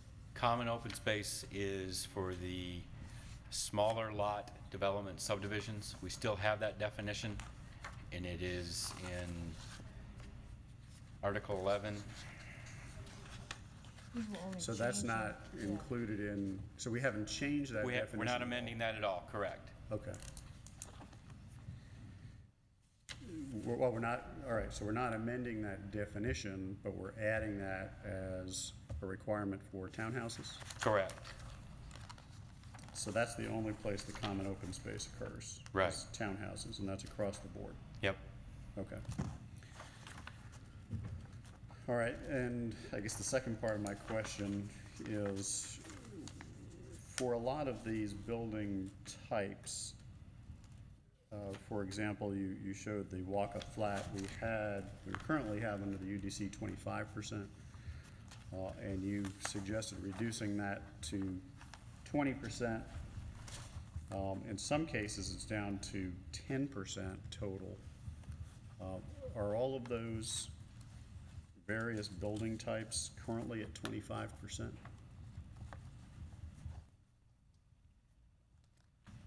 Because it would seem like it's a pretty big leap to go from 25 down to 10. Are you in the DX? Well, there's a couple different things. If you look under the RX through the CH categories, those drop down to 15, 10, and 5. But they didn't have anything before. If there's a dot here, that means that there wasn't Which anything. building type are you? So he's adding. Well, single-story shop front. Let's look at that under NX. It's 10% open and 5% amenity. Is there? Right. Wouldn't there be a 25% requirement within NX? That's currently a outdoor amenity space minimum at 20%. Okay. And is that true with mixed-use, general building, and I guess those two? So those are dropping Single-story from- shop front is 20, mixed use is 20, general building is 20. Civic building is 20. Okay, is there any particular reason why you're suggesting dropping those down to 10 and 5 versus 10 and 10? I think we were looking at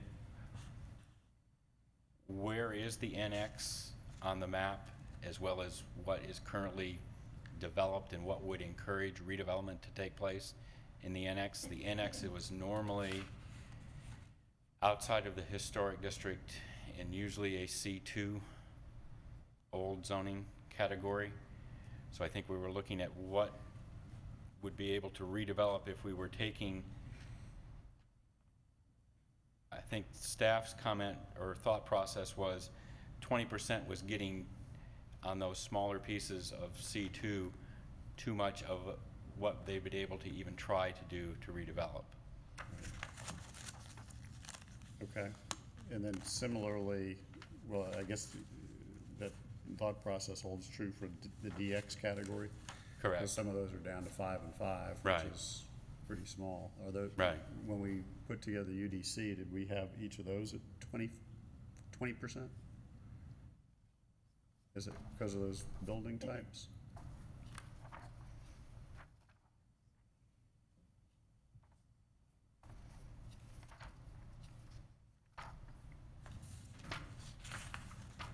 Yes, all those building types were at 20% outdoor amenity space.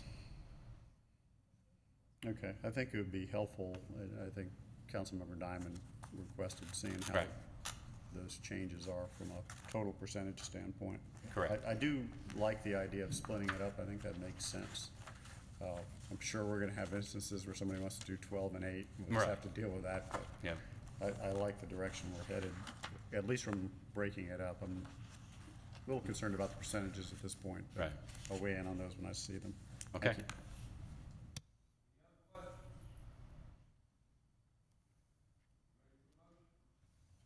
Yes, sir. Mr. Townsend, go real quick, ask that if we can do this on the outdoor amenity space, that we can use it as Mr. Councilmember Depolito says, common space for development, for that development, if we can add that wording in Well, there somewhere. We'll add that wording on page 2 of 3, letter 2.2.7B3. We will change the language to read outdoor amenity space may be roof, provided it is part of a common area facility and it is not enclosed. Okay, and on the definition of outdoor amenity space, can we say it's for common space for that development, to make it a little bit more clarification of Are you amending letter A? Is that where Yes. that? I think that's what Councilmember Depolito was talking about, because he was, what I was hearing was, it would be for it would be common spaces for that development. And I don't see that listed, so if you just can think of that, if that's a good way of doing it, then do it. And this is first reading, so, So we'll be amending letter A to language related to common for that development. exactly, if we Okay. could please. That would be good, so, and, hold on, my motion is gonna be to accept the motion to approve the first reading with those two, revisions Okay? to that, and then I think Councilmember Depolito might want something else. Well, we have a motion. I have a motion, sir, yes, sir. Do we have a second? Second, then you can. Second by Councilmember Diamond. We can entertain additional amendments if the council wishes, but we have a motion and a second to approve the first reading. Councilmember Depolito. I don't have an amendment. I was really just looking more for clarification. I guess when I was talking,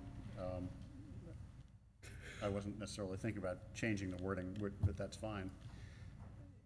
I think we need to have the ability to have either outdoor amenity space be part of the development, or it can be public space.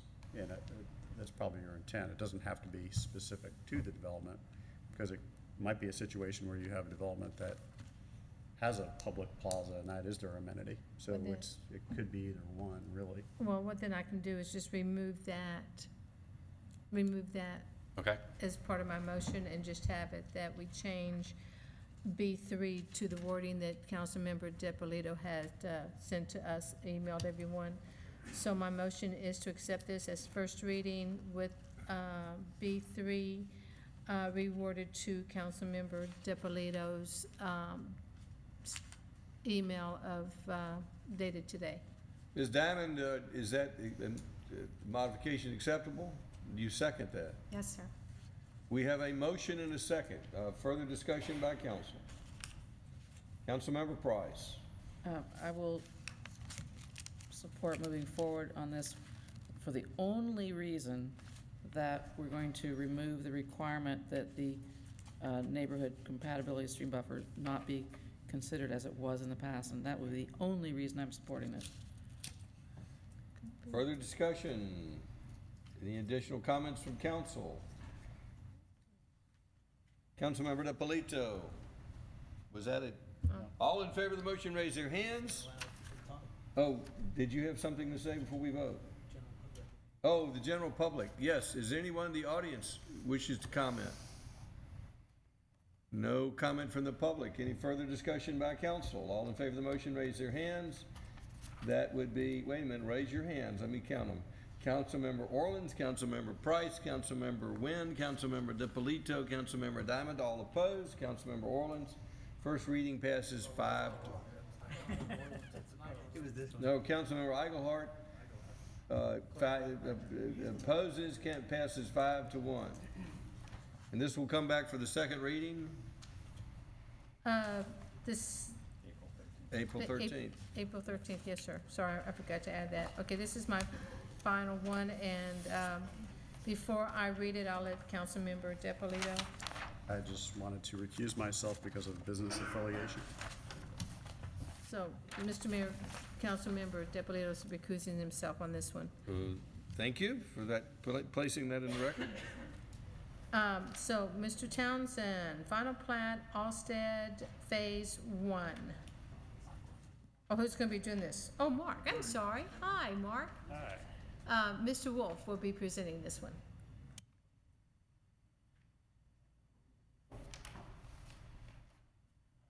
Not sure where to get the whole thing on the screen. This is, Just go to PC2. this item is acceptance of the final plat for Alstead Phase 1. This is a John Wheeland development, has 58 single-family lots, 29 townhome lots, and a commercial component. Staff has reviewed all requirements and is satisfied they've met all requirements for final plat. Does the council have any questions? Councilmember Wynn. Okay, do we have to put anything in here that we talked about? About the 10-foot path and the dedication and all that, that condition? That condition Do we have to change remains. that? Nothing's changed. That the application may be made after final plat to change it. The applicant's here if you'd like to address that, but hasn't been an agreement. But we don't have to do anything because he changed that before the final plat came to us. It has not been changed. There's been no agreement to change it. If there were an agreement to change it, that would come after acceptance of the final plat. Do we intend to address that at a later time? Yes. When? Once the applicant makes an application to amend the condition. They would initiate that. All right, does the applicant find with the process we're going through, get this approved now, come with amendment later? He's shaking his head, nodding his head yes. He wants to get it approved tonight, as is. Thank you, sir. So we approve, if we approve the final plat, he starts to come in to do an amendment to the site plan, am I correct? Yes. Or- Right, okay. I just want to make sure He's because gonna I come know. through amendment to amend the condition on the zoning. Okay, so it's an amendment to the Condition of the condition. zoning. Okay, got you. Correct. So, okay, that was my question. Is there any other questions for the staff? Do we have a motion? Motion to approve final plat on Alstead Road. Motion approved by Councilmember Wynn. Is there a second? Second by Councilmember Diamond. Does anyone in the audience have any questions or comments? Any further discussion by council? Councilmember Price. Let me just clarify then, that the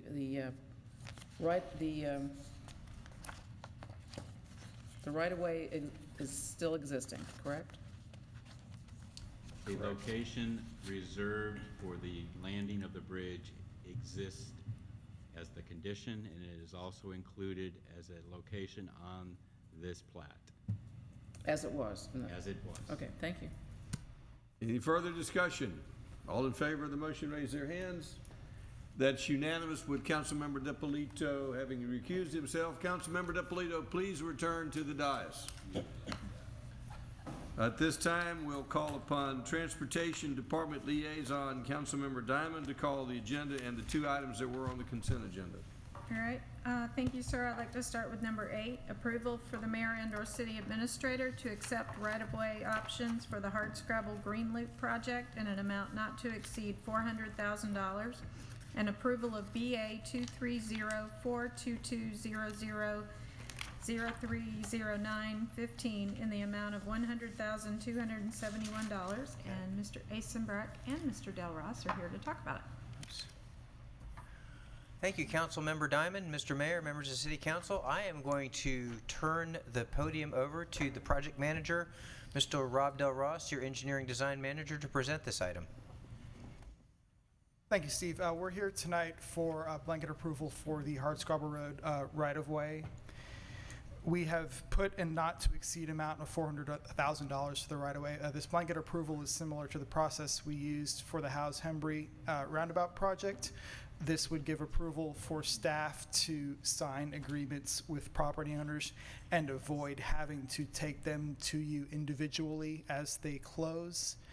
We are already moving forward. Staff has acquired several of the driveway easements for this project. With this approval, we can move forward more aggressively and try and wrap this up, hopefully by September. I understand this funding is coming from impact fees, is that correct? The budget amendments from unallocated impact fees of a little over $100,000. Does the council have any questions for staff? Councilmember DiPolito. Thank you. On parcels 11 and 26, the large ones there in the middle, there is, it's hard to tell, are we getting right-of-way, a temporary easement, and a permanent easement? We are asking for right-of-way, permanent easement, and temporary easement from both properties. So, all right, so the changes to the intersection are going to require impacts to Chafin Road that far back? So the roundabout that we are proposing at that intersection is being shifted to the southeast from the existing intersection that requires a miter from the corner of parcel 11. What we're also doing is we're doing sidewalk and bike lanes down Chafin, which triggers the impact to parcel 26. Okay, so if we're getting right-of-way, why would we need a permanent easement? We are requiring right-of-way and we are acquiring permanent and temporary easement. We would normally, for slope easement, we would not typically purchase that as right-of-way. When we, on standard transportation projects, we would set the right-of-way line at a foot or two behind the sidewalk, and then whatever is required to build that portion of the right-of-way, we would acquire as slope temporary easement. Okay, so it's a temporary construction easement and it's a permanent slope easement. Is that? The area for permanent easement on parcel 11 and parcel 26, typically we use permanent easement for drainage structures that we would not put in the right-of-way, like a paved ditch that we would be maintaining, but we wouldn't own the right-of-way. So the easement would identify our maintenance obligation? For that case, yes. So can they count that as a public amenity space? And just out of curiosity, what is happening along Hardscrabble? Is that a similar situation? Is that The a drainage? Hardscrabble itself, the project is bike lanes, a sidewalk on the north side, and a multi-use trail on the south side. The multi-use trail would connect Roswell High School to Sweet Apple Elementary. Okay, I guess it just seems curious to me that we need a permanent easement on that property, but we don't need permanent easements on the other properties. Permanent easement is rare for us. Like I said, permanent easement, when we're classifying whether it's right-of-way, temporary, or permanent, typically we use permanent easement for drainage type of improvements that we would not buy right-of-way for, but that we would maintain. Well, I think this is a great project. I'm glad to see it moving forward. It's been a long time coming. When do we think we'll be under construction? We hope to finish the right-of-way in the fall, so say September, which would put a local let in the spring of next year. And is it probably That's 6 months construction? Or That's can we do longer than 6 months of construction, probably Longer. closer to a year. Okay. Thankfully for this one, a lot of the construction is outside the road, so we can do a lot of, especially the trail and the sidewalk. That will go pretty quick. Building the roundabout under traffic with the existing traffic going through there will take longer. Great, thank you. Council, any other questions? Councilmember Price. 2 questions. This is supposed to go from King Road to Etris Road on hardscrabble. So the large parcels in the middle, why is there so much right-of-way and temporary easement on that parcel? Those indicators for the colors you see, the orange and yellow lines and the green shading, that's indicating that the entirety of the parcel is being impacted. That's not showing you where the right-of-way is.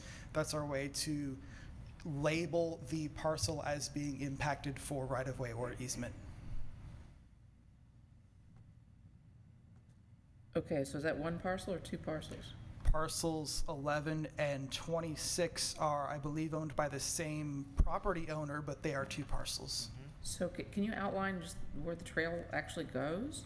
The trail will be up against Hardscrabble Road, very close to the property line. If I can borrow Steve's pen for a second.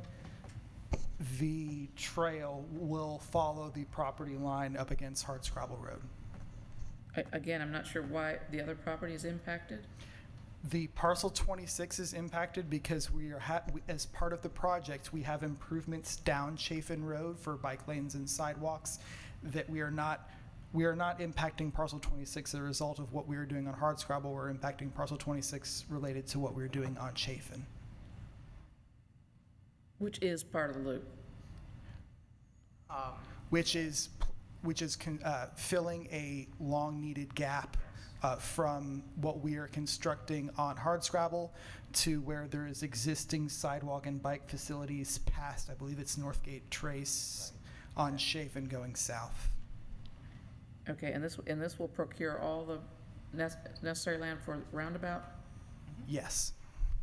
And the location of that is where? The location of the roundabout is approximately, if you can see the existing intersection of Hardscrabble and Chafin where there's a temporary signal there today. The roundabout itself is sliding to the southeast of the existing intersection, closer to the large property labeled parcel number 11 on your map. And we've already approved that in our capital projects. Okay. My other question is regarding the actual construction. There's $3 million allocated from GDOT apparently. There is. That sounds right. We at one point we had 2.5 HPP funding through GDOT. We recently, as of I think about 6 months ago, we proposed to use some of our LMIG money to supplement our local match for that. With this not to exceed of 400, the GDOT money and the previously approved LMIG money, we are basically funded at 100%. So we think that that's adequate to actually construct the project? Correct. Okay, thanks. Does the council have any other questions? Do we have a motion? Yes, I'm excited to make this motion. I had my first child in high school when this was started to be talked about, and they've both graduated and married, and one's almost 30. I would like to make a motion to approve. Motion by Councilmember Diamond to approve the right-of-way acquisition. Is there a second? Second. Second by Councilmember Wynn. Anyone in the audience have any questions or comments? Any further discussion by council? All in favor of the motion, raise your hands. Passes unanimously. Who says we move slow? All right, moving right along. The next item is approval to submit the Historic Gateway and/or State Route 9 Chattahoochee River pedestrian bridge projects to the Atlanta Regional Commission for federal funding. Mr. Asenbach is going to explain all that. Oh, no, Mr. Del Ross is on a roll. Go for it. Thank you, Councilmember Diamond. Mayor and Council, this is an item for staff to propose 2 projects for the recently announced funding call by ARC. The recommendation tonight is based on guidance we received to you from a committee a couple weeks ago. We are proposing to submit our Historic Gateway project and our Chattahoochee River Bicycle Pedestrian Bridge project as the only 2 projects for this round of funding from ARC. I'll remind you that based on the graphic here and in your packets, there is approximately $100 to $110 million available from ARC over a period of 4 years, with every county, city, CID, MARTA, GDOT, every organization in Metro Atlanta going after these funds. So we will be fortunate to get one of our projects. Councilmember DiPolito. Thank you. We have already contributed on both of these projects financially. Have we already achieved our 20% match? Would that count, or would we have to put another 20% in if we get these funds? For the Chattahoochee Bridge project, we are currently matching 20% the federal earmark. So with this influx of funds, we would be required to kick in another 20% match. The numbers we were throwing around for Chattahoochee Bridge, we were going to be asking for $800,000 of ARC funding, which would trigger a 20% match, which we would propose to split with Sandy Springs. Roswell, assuming ARC approves the $800,000, each city would be responsible for an additional $100,000 of construction funding.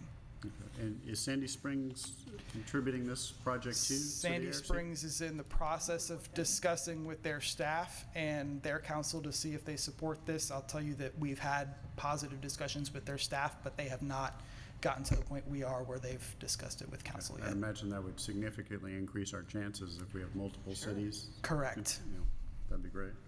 And then as far as the Historic Gateway? As far as Historic Gateway, we would need a clarification from ARC in whether the already programmed PE funding would be eligible for that 20% match. Okay.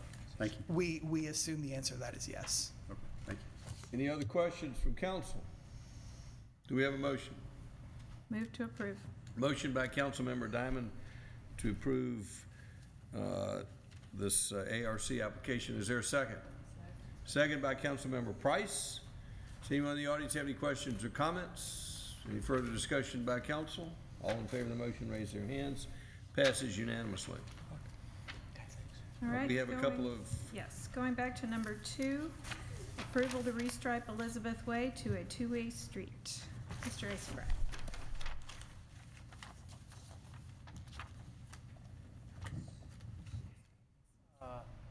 So here's a graphic of the, thank you, Councilmember Diamond. The graphic of Elizabeth Way currently. So just to orient you, here's State Route 9. Northbound traffic is going in this direction. Currently, Elizabeth Way is one-way westbound with a do not enter sign here that will go away. And what we'll do is eradicate the striping along the south edge and reorient those stripes so that you'll have an 11-foot lane in each direction, and then parking to accommodate. The current operational configuration is that it would be allow for a left in, which it does today, a right in, which it does today, and allow for a right out. And we actually had a small change since we showed this to you in the committee meeting, and that was this median island. In talking with the Dottie and Diane at the CVB, they wanted tour buses to go down this area, and so we ran auto turn. And so what we'll do is propose right now that this is just a gore area, so that the tour buses can actually make this loop now. So it costs less. It will cost less, and we had talked about the concrete and the HPC and all that. That won't be a factor now. So we can do it faster. All we're talking about is paint. Yes, sir. I like it. Councilmember Orleans. So that's going to be so buses can drive over it? Right, their wheel path will probably, they'll probably have to swing wide in order to make that. It's more than a 90-degree turn for the tour buses. They have a long wheelbase. Because we talked about in committee about making sure that was defined and make sure they're turning right only, because a lot of time people on a right only that is kind of open or slanted, not correctly, or Right, so we they'll supplemented the turn stop left going sign out. with a no left turn sign. Well, I understand, but I guess we were talking, and that's what I brought up in committee, to make it a very defined island there. And so now we're saying it's going to be practically nothing. Chief Grant's gonna put a policeman there with a bazooka. And you're going to have, this is a terrible place for people to turn left, and you're going to have people turning left out, and I question whether it's a great place for the buses to cut through anyway. And yeah, I'd rather have the bazooka out there. I just think we're asking for trouble going this way, and I guess in your professional opinion, you have no issue with it. I have no issue with it. I think the idea that we have had a lot of issues trying to accommodate tour buses in our narrow streets, and I believe that this will accommodate them. I think we're a learning organism, and we'll look if it looks like we have people that are not complying, we can supplement. There's other things that we can do later on. Councilmember Price. Two questions. One, now that it's one-way westbound only, and I drive through there a lot because I cut through even though I have to violate the gore on the median, which you say I can do, so I'm doing it. When I go through there, I don't feel like there's enough room for 2 lanes there, and I know you say there is, so I guess that means you're going to angle the parking spaces more? Right. So if you angle the parking spaces more, isn't that going to result in fewer spaces? No, ma'am. It's not. Same number of spaces. They're just turned in a different direction. Right now, the spaces are all lined up to accommodate the one-way flow No, westbound. But even so, to make it wide enough for 2 lanes, because when I drive through there, it's basically 1 lane. It's not. Oh, there's plenty of asphalt out there. It's a big area. Okay, my suggestion then was if the angle doesn't change, well, obviously it's going to be flipped on Right. the south side, but if the angle doesn't change, that's fine. If it does change, could we have more spaces for other vehicles? Like golf carts? Golf carts? Motorcycles. Motorcycles. Well, I mean, there's a little gore here that we might be able to, I mean, sure, there might be some space, some remnant areas there that we could. At that Sure. end, yeah, it looks like there'll be unusable space for I cars. think I can fit the 3-wheeler in there. And then my other point. Why worry about it? You put it wherever you want anyway.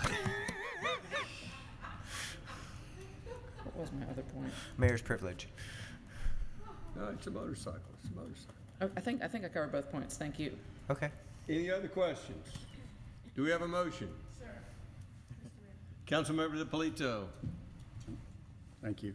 Mr. Asenbrack, you pointed to that spot where there's potential additional parking or leftover area. It almost looks like with a little bit of curb modification, you could pick up another parking space there. We had not planned on, again, low budget operation here. This is really just eradicating, restriping, and some signage changes. I mean, we can always go out there. We'd talk to Recreation Parks, who owns the park, and we might be able to. Rich, we were saying that until we know what the final plan is on this Village Green, we didn't want to do any. I'm talking about like 8 feet of curb. Well, I mean, you're not talking about a whole lot. So I'll take a look at it. My suggestion is, if we're going to go out there and do that, we can pick up another space. If we can pick up another space, we certainly will. Sure. Might be worthwhile. Well, $100 worth of concrete isn't the way our transportation department works. I understand. If it's cost effective. I understand your point. That would need to come back to council. Especially when you have to buy a bazooka. Councilmember Price. I'm sorry, I had forgotten my second point, and my second point was that you're going to be coming to us, or in concert with the City Green project, some modifications possibly of this area. So I'm just hoping that this is not going to require like a future change again, as soon as people get used to this, then suddenly we're gonna spring Oh. something else on them. No, this is, I don't see, this was sort of an outgrowth of the East-West Alley Master Plan. It's an element that really It's stands paint. alone. You're right, we're not doing any structural modifications to Elizabeth Way at all. We're just creating the opportunity for an operational improvement that we can do in-house. And the business owners are aware of what's going on. In fact, many of them requested this. So Okay. we're just executing what we think is, I know Councilmember Wynn doesn't like the term low-hanging fruit, but it's just it's an easy win for us And to. this would just be painted, not resurfaced? Correct. Okay, so it'll kind of look bad. Well, I mean, you'll still see the eradications of the previous stripes out there, but yeah, we'll do the best we can. All right, thank you. Any other questions? Do we have a motion? Move to approve. Motion to approve by Councilmember Diamond. Do we have a second? Second by Councilmember Wynn. Does anyone in the audience have any questions or comments? Any further discussion by council? All in favor of the motion, raise their hands. Passes unanimously. Thank you. And the last transportation item is approval of a license for land use for Roswell North Elementary School. So we have an agreement from Roswell North to maintain the beds. It's March, it's tree planting time, and with your approval, we will go ahead and buy the trees and plant them for this growing season. Does And the council have any questions? they will maintain them. Do we have a motion? Move to approve. Motion approval by Councilmember Diamond. Is there a second? Second by Councilmember DiPolito. Anyone in the audience has any questions or comments? Any further discussion by council? Councilmember Price.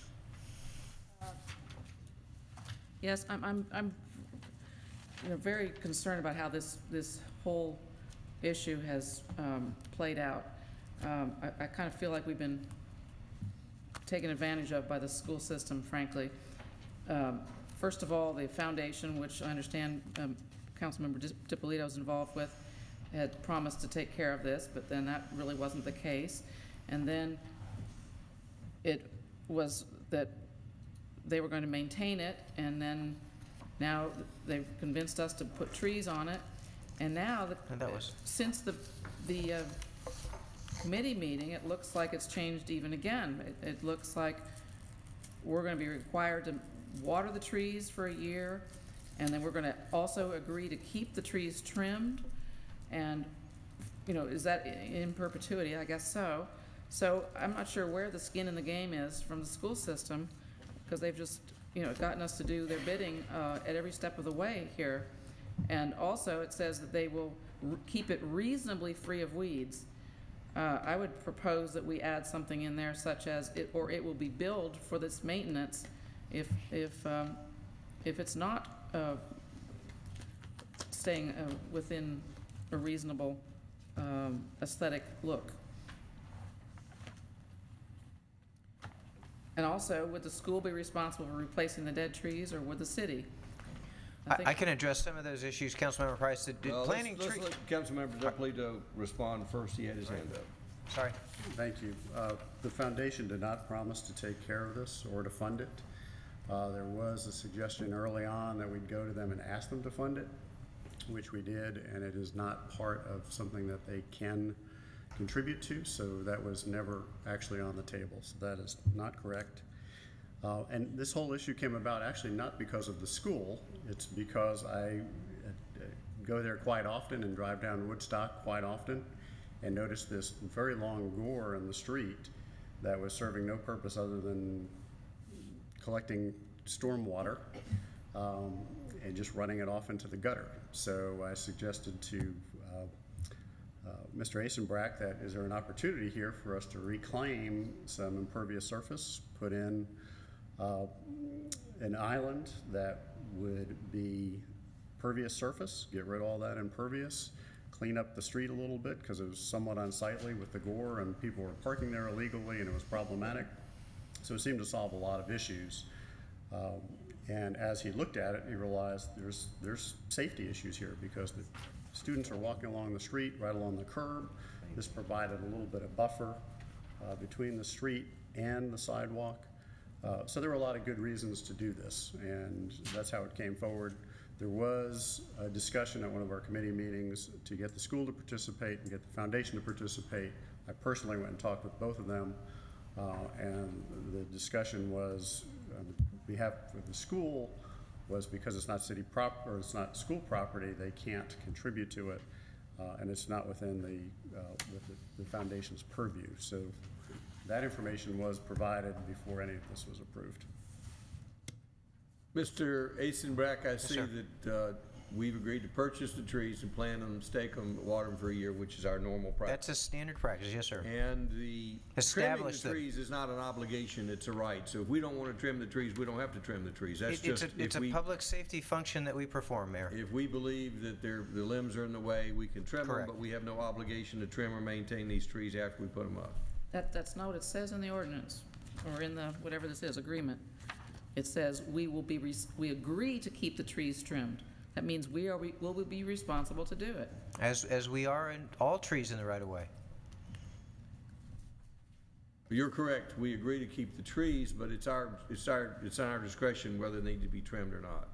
And if the tree falls down, we have to cut it, but we don't have to It's no different than replant any other tree in the public right of way, Mayor. I believe it's a compromise and I support it.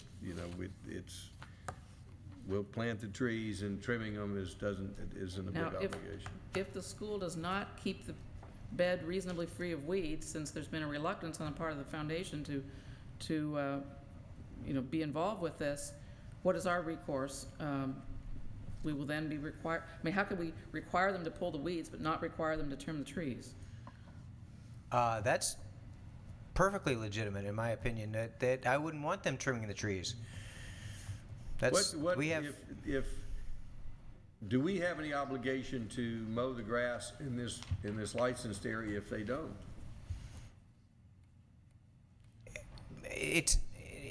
Or whatever is under the trees, do we have any obligation to maintain the right of way if they choose not to? Yes. Possibly. But I believe that they will honor their agreement, Mayor. Well, when it says reasonably free of weeds, and they just say it's unreasonable for them to buy Roundup or unreasonable for them to buy pine straw, then we would have to say it's suddenly our responsibility. I mean, you know why I'm upset. I'm upset because it took all the parking spaces away, and now the cars all park on my street, and you can't get through, and it's a safety issue. So this has been a problem from day one, and now we're buying these trees for whatever it was, $8,000 or something, or is it less than that now? I think it's dropped down, I hope, anyway. And that came out of the tree fund, which, we had other places we could have put trees. So it's kind of like a snowballed problem, and I think that we are, with this agreement, taking on a responsibility that we shouldn't have to do, when it was given to us the understanding that somebody else's idea was to do this, and now we have to do it. I just think it's not the way you should play ball. Any other questions or comments from council? Does anyone in the audience have any comments or questions? Do we have a motion? I had a comment. Comment from Councilman Orleans. We have kind of gone downhill on this. I'm going to support what we're doing now, but my understanding when this whole thing started as well was that the school was suggesting it, the foundation, we're going to take care of it. So just for the record, that was my understanding when this thing got started. So. Councilmember Price. And may I just clarify, because Councilman DiPolito just now said he talked to the foundation, but are you not a member of the foundation? I am a member of the foundation.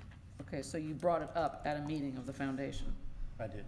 Thank you for that clarification. Ms. Love, the tree fund is paying for this, correct? It's not coming out of the general fund. Correct. And the tree fund is there to plant trees in the right of way and on public property. Right, and actually this is out of the transportation's appropriation for tree planting that's actually sitting in transportation budget. And then the intention of that fund was to plant trees along public right of way. Correct. Seems to be within the intention of the tree fund. Any other comments from council before we, did we get a motion? Do we have a motion? Move to approve. We have a motion and a second. Any further discussion? Councilmember Price. I will be voting, I'll be abstaining from this vote because my street abuts this, and I don't want there to be any question that I am enhancing the value of my personal property by planting trees at the end of my street. I don't think there'll be any question about your position on this vote. Councilmember Price will be abstaining. All in favor of the motion, raise their hands. That's Councilman Orleans, Iglehart, Nguyen, DiPolito, and Diamond, with Councilmember Price abstaining. Thank you. We have one last thing on the agenda. That is a recommendation of closure. Oh, we got one more thing. City Attorney's report. Thank you, Mayor. I have approval of an amendment to the Georgia Municipal Employees Benefit System's Defined Benefit Retirement Plan and approval for the mayor and/or city administrator to sign the necessary documentation. Basically, this is an amendment to the GMEB's pension plan and provide updates to the plan to comply with some federal regulations and laws, and for a one-time plan amendment. And I actually need to read this because this is an ordinance. Please read it. Thank you. This is an ordinance to amend and restate the retirement plan for the employees of the city of Roswell, Georgia, in accordance with and subject to the terms of the conditions set forth in the attached adoption agreement and the addendum to the adoption agreement, the Georgia Municipal Employees Benefit System Master Plan document, and the GMEB's trust agreement. When accepted by the authorized officers of the city and GMEBs, the foregoing shall constitute a contract between the city and GMEBs, all as authorized as provided for by OCGA 4751, be it ordained by the mayor and council of the city of Roswell, Georgia, and is hereby ordained by the authority of the same, text of which is incorporated herein by reference, and if approved, this would be the second reading of the ordinance. Do we have a motion? Motion by Councilmember Nguyen to approve the first, is this the first reading? Second reading. Second reading. Is there a second? Second by Councilmember Iglehart. Point of order. Certainly. Was this not the same item that came up at the last meeting that we determined to go back to committee to discuss? I don't recall whether it was Councilmember Price, this is the one I talked to you the day after that meeting, and you said you were okay with it not going back to committee? It was voted upon at a regular meeting. I don't think a conversation between you and me can subvert the will of the council. Well, we'll test the will of the council by seeing whether this passes tonight or not. We have a motion and a second. Then they had voted previously that this would go back to committee, so if they want to. Then they can vote it down if they want it to go back to committee. We have a motion and a second. Does anyone in the audience have any questions or comments? Any further discussion by council? All in favor of the motion, raise their hands. That is Councilmember Orleans, Iglehart, Nguyen, DiPolito, and Diamond. All opposed. Councilmember Price passes 5-1. The next item I have is recommendation for closure to discuss personnel, litigation, and real estate. Do we have a motion for closure? Motion by DiPolito, second by Diamond. All in favor of the motion, raise their hands. That is Councilmember Orleans. How are you voting on this one? Is this an adjournment? Then we have a motion and a second for closure. All in favor, raise their hands. Councilmember Price, Iglehart, Nguyen, DiPolito, and Diamond. Councilman Iglehart, how do you vote? Councilmember Orleans, how do you vote? I'm confused. It's getting late. Councilmember Orleans. The next question would be all those opposed. All those opposed. Orleans opposed, we've got closure. He's outvoted 5-1. You know, if it was a tie, I'd voted your way. If he doesn't have to come. Councilman Orleans, I would have voted your way in the event of a tie. So I support your position.